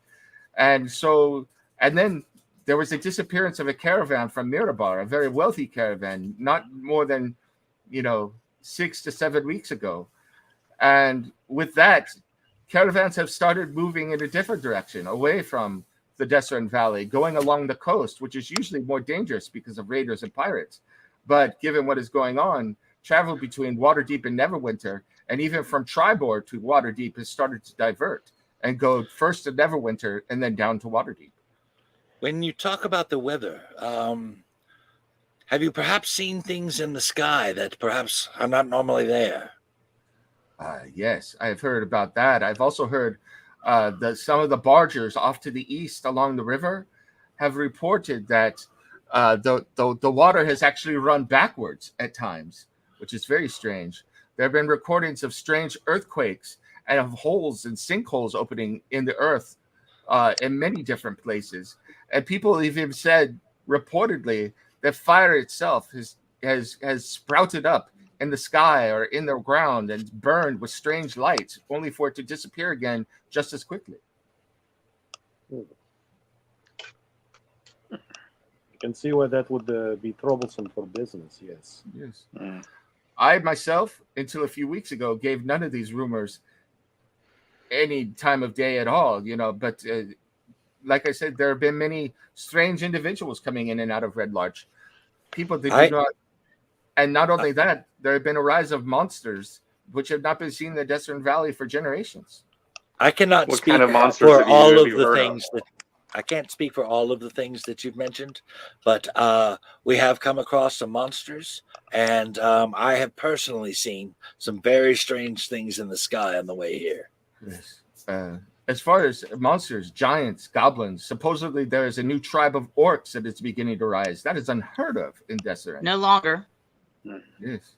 I There have even been rumors. It said orcs, not I kind of look to my longsword and say, yeah, Oh. you're going to see some action soon. There have been reports of gnolls to the south, which is strange. Most of the gnolls were driven out of here and killed ages ago. The undead walk the streets, and people have been I worried immediately about. perk up at that. Yeah, People are I worried. take an interest as well. Some have even said they want to go to the old necromancer who lives way off in the distance and string him up because they think he may be responsible. He's always seemed harmless to me, but Where does this old necromancer reside? he has a cave off a ways away from Red Larch, but I could show you on a map some point if you wish to go visit him. I would appreciate that greatly. That sounds if I interesting. do you know what have you heard what this necromancer's name might be? Let me think for a moment while the DM looks it up. So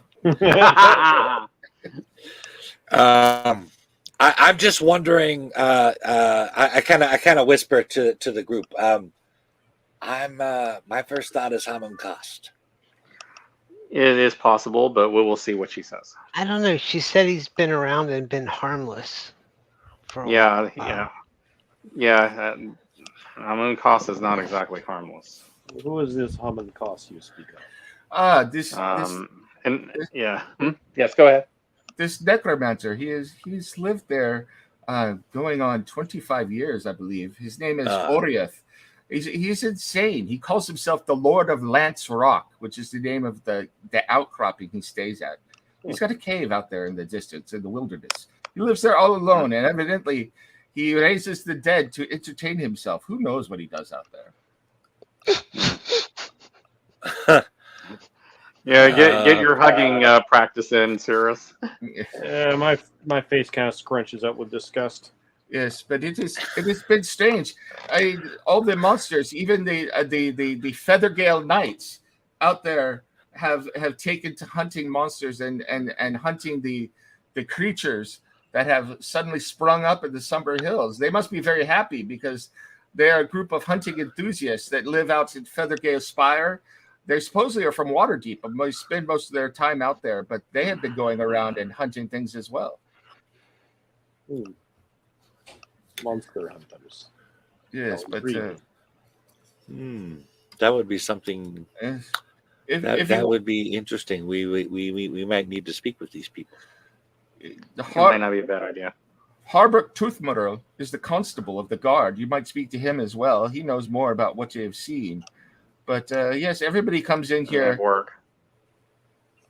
and speaks about these things. But everybody has had their personal interactions with what is going on. It is very strange, and there have been a lot of, like I said, a lot of very interesting and strange individuals coming in and out of town.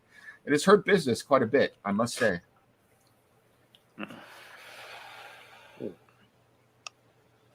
Well, definitely. I'll thank interject you and I'll for say, all of that. thank you, lady. I would You're like, most welcome. when you bring them, please just bring me water or juice. And the temple here, how late does it stay open? And whom serves there? The temple? The temple is Yes. open at all evenings. So, and it is just we have nobody who stays there. It's an all-faith shrine. So we have shrines to many gods and goddesses, and everyone, as long as it's not an evil god or goddess, is welcome to set up a shrine there if there's not one available, so that people can pray as they come through our town, as various merchants do, or used to do all of the time. And then she kind of looks around and thinks for a moment, and then goes, if you don't mind me offering a bit of speculation, I can offer you one other thing that I have noticed over the last several weeks. Okay. Please. Please. Which is strange, but about 4 months ago, the strange individuals started coming into town, but it all started with the group who moved through the town one at a time, but they were the strangest of them all. And since then, things have just gone from bad to worse in this town. I can't shake the feeling that all of this goes back to that moment, not more than half a year ago, when these 4 individuals moved through the town. But I can't tell you why or who they were. Have you heard of a Wind Genasi coming through recently? And I kind of describe what we know about him. I'll also do a little prestidigitation, and I'll do like my hand like this, and then I'll do like this thing, and like a card will appear between my 2 fingers, and as I turn it around to the face side, you'll see the symbol of the howling wind that was on there. Were any of the parties coming through town wearing this symbol? No. And I've never seen anyone like you described. But interesting. That symbol, every now and then, we have a strange individual who will come through wearing there are many symbols, but symbols we've never seen before. But I think that I have seen people wearing a symbol like that. Yeah, they definitely came through here But then. you have to understand, up until the trade stopped, we had people coming from all over the north. So we saw symbols of any number of different groups and factions and venturing parties and everything. But I have seen some in the last few months that I have never seen before on various individuals. I'll pull out another card, and this time it has the symbol for Umberly on it. Umberly. Yes, I have seen that. It was on one woman in particular. She came in. She was very proud to wear it. I'll create a minor illusion of Jacqueline. Would this have been her? Yes. Yes, that was her. She was a very good tipper, but a very dangerous woman, if I could tell. You know, her whole manner was very imperious and very dangerous. She met with a few individuals here in Red Larch, and then was on her way. She is very treacherous. Be careful right. around her if you should see her again. No, I will. She wasn't very nice. I don't know. I didn't have much interaction with her. She ordered, well, it was a very strange order. She ordered calamari, which we actually had at the time, and she ordered a double dose of ale mixed with seawater. It was a strange order, but we catered all kinds. Yeah, I guess that would make sense for an Umberly worshiper. Indeed, indeed. Is there anybody? I know she said the place is vacant, but is there anybody like kind of here at the tavern? No, just me and my staff. The young boys and girls out who are doing the stable. I've got several cooks in the back and several wenches who are taking care of your rooms. And one, well, I don't know what we call him, but he fulfills the role of a wench, but he's a boy. Well, a young man, I should say, will be taking care of the rooms as well and turning them down. And I'm doing the serving. I'm afraid that we don't have enough people here for anybody else to do that. So I am serving myself at the moment. But that is my staff who is on here at the inn at the moment. Yeah, what I was getting at is like I wanted to make sure there were like absolutely no other patrons just like hanging out to have dinner or sitting at tables, anything like that. I'm afraid not. Even the normal patrons who have come by from the town nowadays don't venture out into the roads at night. Like I said, there are strange folks about. People come by for their midday meal, but as far as the people who used to come here to listen to a bard or have a evening out here for food, don't come by anymore. Once the sun is set, people have locked themselves in their homes by and large. DM, if I am not speaking with an accent, I am not in character. Okay, sorry. That's all right.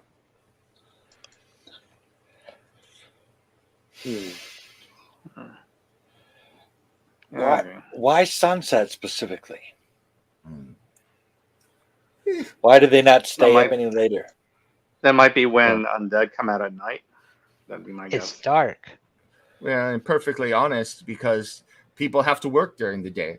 They have to go out. But I've heard things. I mean, I don't want to talk out of turn, but I will. So Please do. We had a couple of quarry workers in here from the stoneworks that said that strange figures watch them when they work at night, and now they refuse to work in the quarry at night anymore. You know, the people from the Maliko stoneworks, they won't work at night anymore. They refuse because they said there were strange people in masks watching them work. And I have heard, I don't go, the Helm at High Sun is a less reputable bar on the other side of town. There are people there from workers, the Whalevers Wagon Works, that said there's been some strange activity around their workshop. At least that's what I've heard. So, and I mean, there are even more rumors. Various people around town have said they've seen strange things. Who knows what is true and what is not? Some of them have been reported by young children, so I'm not sure how much is true. But the Tangler children came with some strange, wild story about it being a plague out by Lance Rock. with the old necromancer out there. I find that hard to believe, but perhaps it's true. I've even heard that one of Mintra Beldover's granddaughters said she saw a ghost by an old tomb not far from town. But why would she be out at an old tomb in the middle of the night when everything going on? I don't know. Maybe she is only telling tales. Maybe she is telling the truth. Might be worth investigating at some point. It seems there's a great deal going on here. Like I said, this used to be just a quiet town where we collected gold from the various caravans going in and out, and we had our share of sleaziness, our share of a little bit of robbery and pilfering every now and then, because that goes with being a town, a trading town. But we put up with that. But all of this is bad for business. It needs to be taken care of. Is it just me, or is this like all over was it Desarin? Is that how you pronounce it? The Desarin Valley? The Desarin Valley, Yeah. yes. This seems to be happening everywhere. Like every town seems to have the same kind of thing going on. Yes, there are things going all around Desarin, but I know that I am biased because I live here in Red Larch, but it seems like it is worse here. But the worse it gets here, the worse it gets for everyone else as it spreads out from, it seems like this area out into the Desarin Valley and all the peoples. This appears to be a focal point. We have plenty of leads, it would seem. But I think before we do we're gonna need to take. Well, the rest of you need to take your rest, and then we can start exploring. And once it's daylight. Well, let me go and get your food, and I will be back. Your rooms will be ready shortly, so you can retire as soon as you're ready. But let me get your food and drink, all of you, and it will be out. And she disappears, and she's bustling around back there for about 5 or 10 minutes while you guys talk, and then brings out your various orders. They are prepared and done well. You notice, though, that there is no attached kitchen, so you feel the breeze every now and then because she has to go outside. The cooking is all done on grills and stuff outside. But she brings your food, drinks, and delivers them to you, and then prepares to leave. What is the food? The food she brings to you, it's a simple rabbit stew with home-cooked hearth bread that has honey on it. And she has also brought wine, ale, and dwarven brandy, which she puts in front of. Okay. Sleight of hand. Yes, and also, is there a place nearby where we can inquire into magical items? Let me think about that for a moment while I get the giant ginger cat. Bjorn, what's your passive perception? 10. You catch whodunit pointing at your food and muttering. I knew it. You've been messing with my drinks. As guilty as charged, I'm afraid. It's a small prank between friends. Well, okay. I'm gonna let it go this time, but don't mess with my drinks, dude. Hold a moment before you eat. Let me change back. I will counter. You mess with my food too, man. Are you at least doing this to other people too? No, it's only you because you're my favorite. Oh. Gee, I feel so special. I was doing food now because I did not want to keep interrupting your enjoyment of your refreshment. So I thought tonight I would play with your food a little bit. It was all well, at least we're changing things up, right? Yeah, it was all about to taste like mayonnaise. Oh, God. That is not what I expected in my mouth when I wanted salted pork. I'm just gonna say.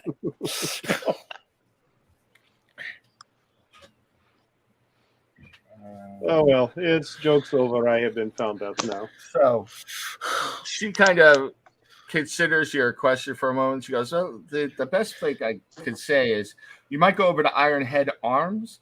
Like I said, we had many caravans come through, but if anybody's got magical weapons that they'd be willing to buy or sell, it would probably be Old Ironhead over there at Ironhead Arms." So, Okay, thank you. Bjorn, would you like your stew to taste like salted pork? Yeah. Prestidigitation. It's got a whole new flavor to it now. Nice. I want to go see this metalhead you guys are talking about.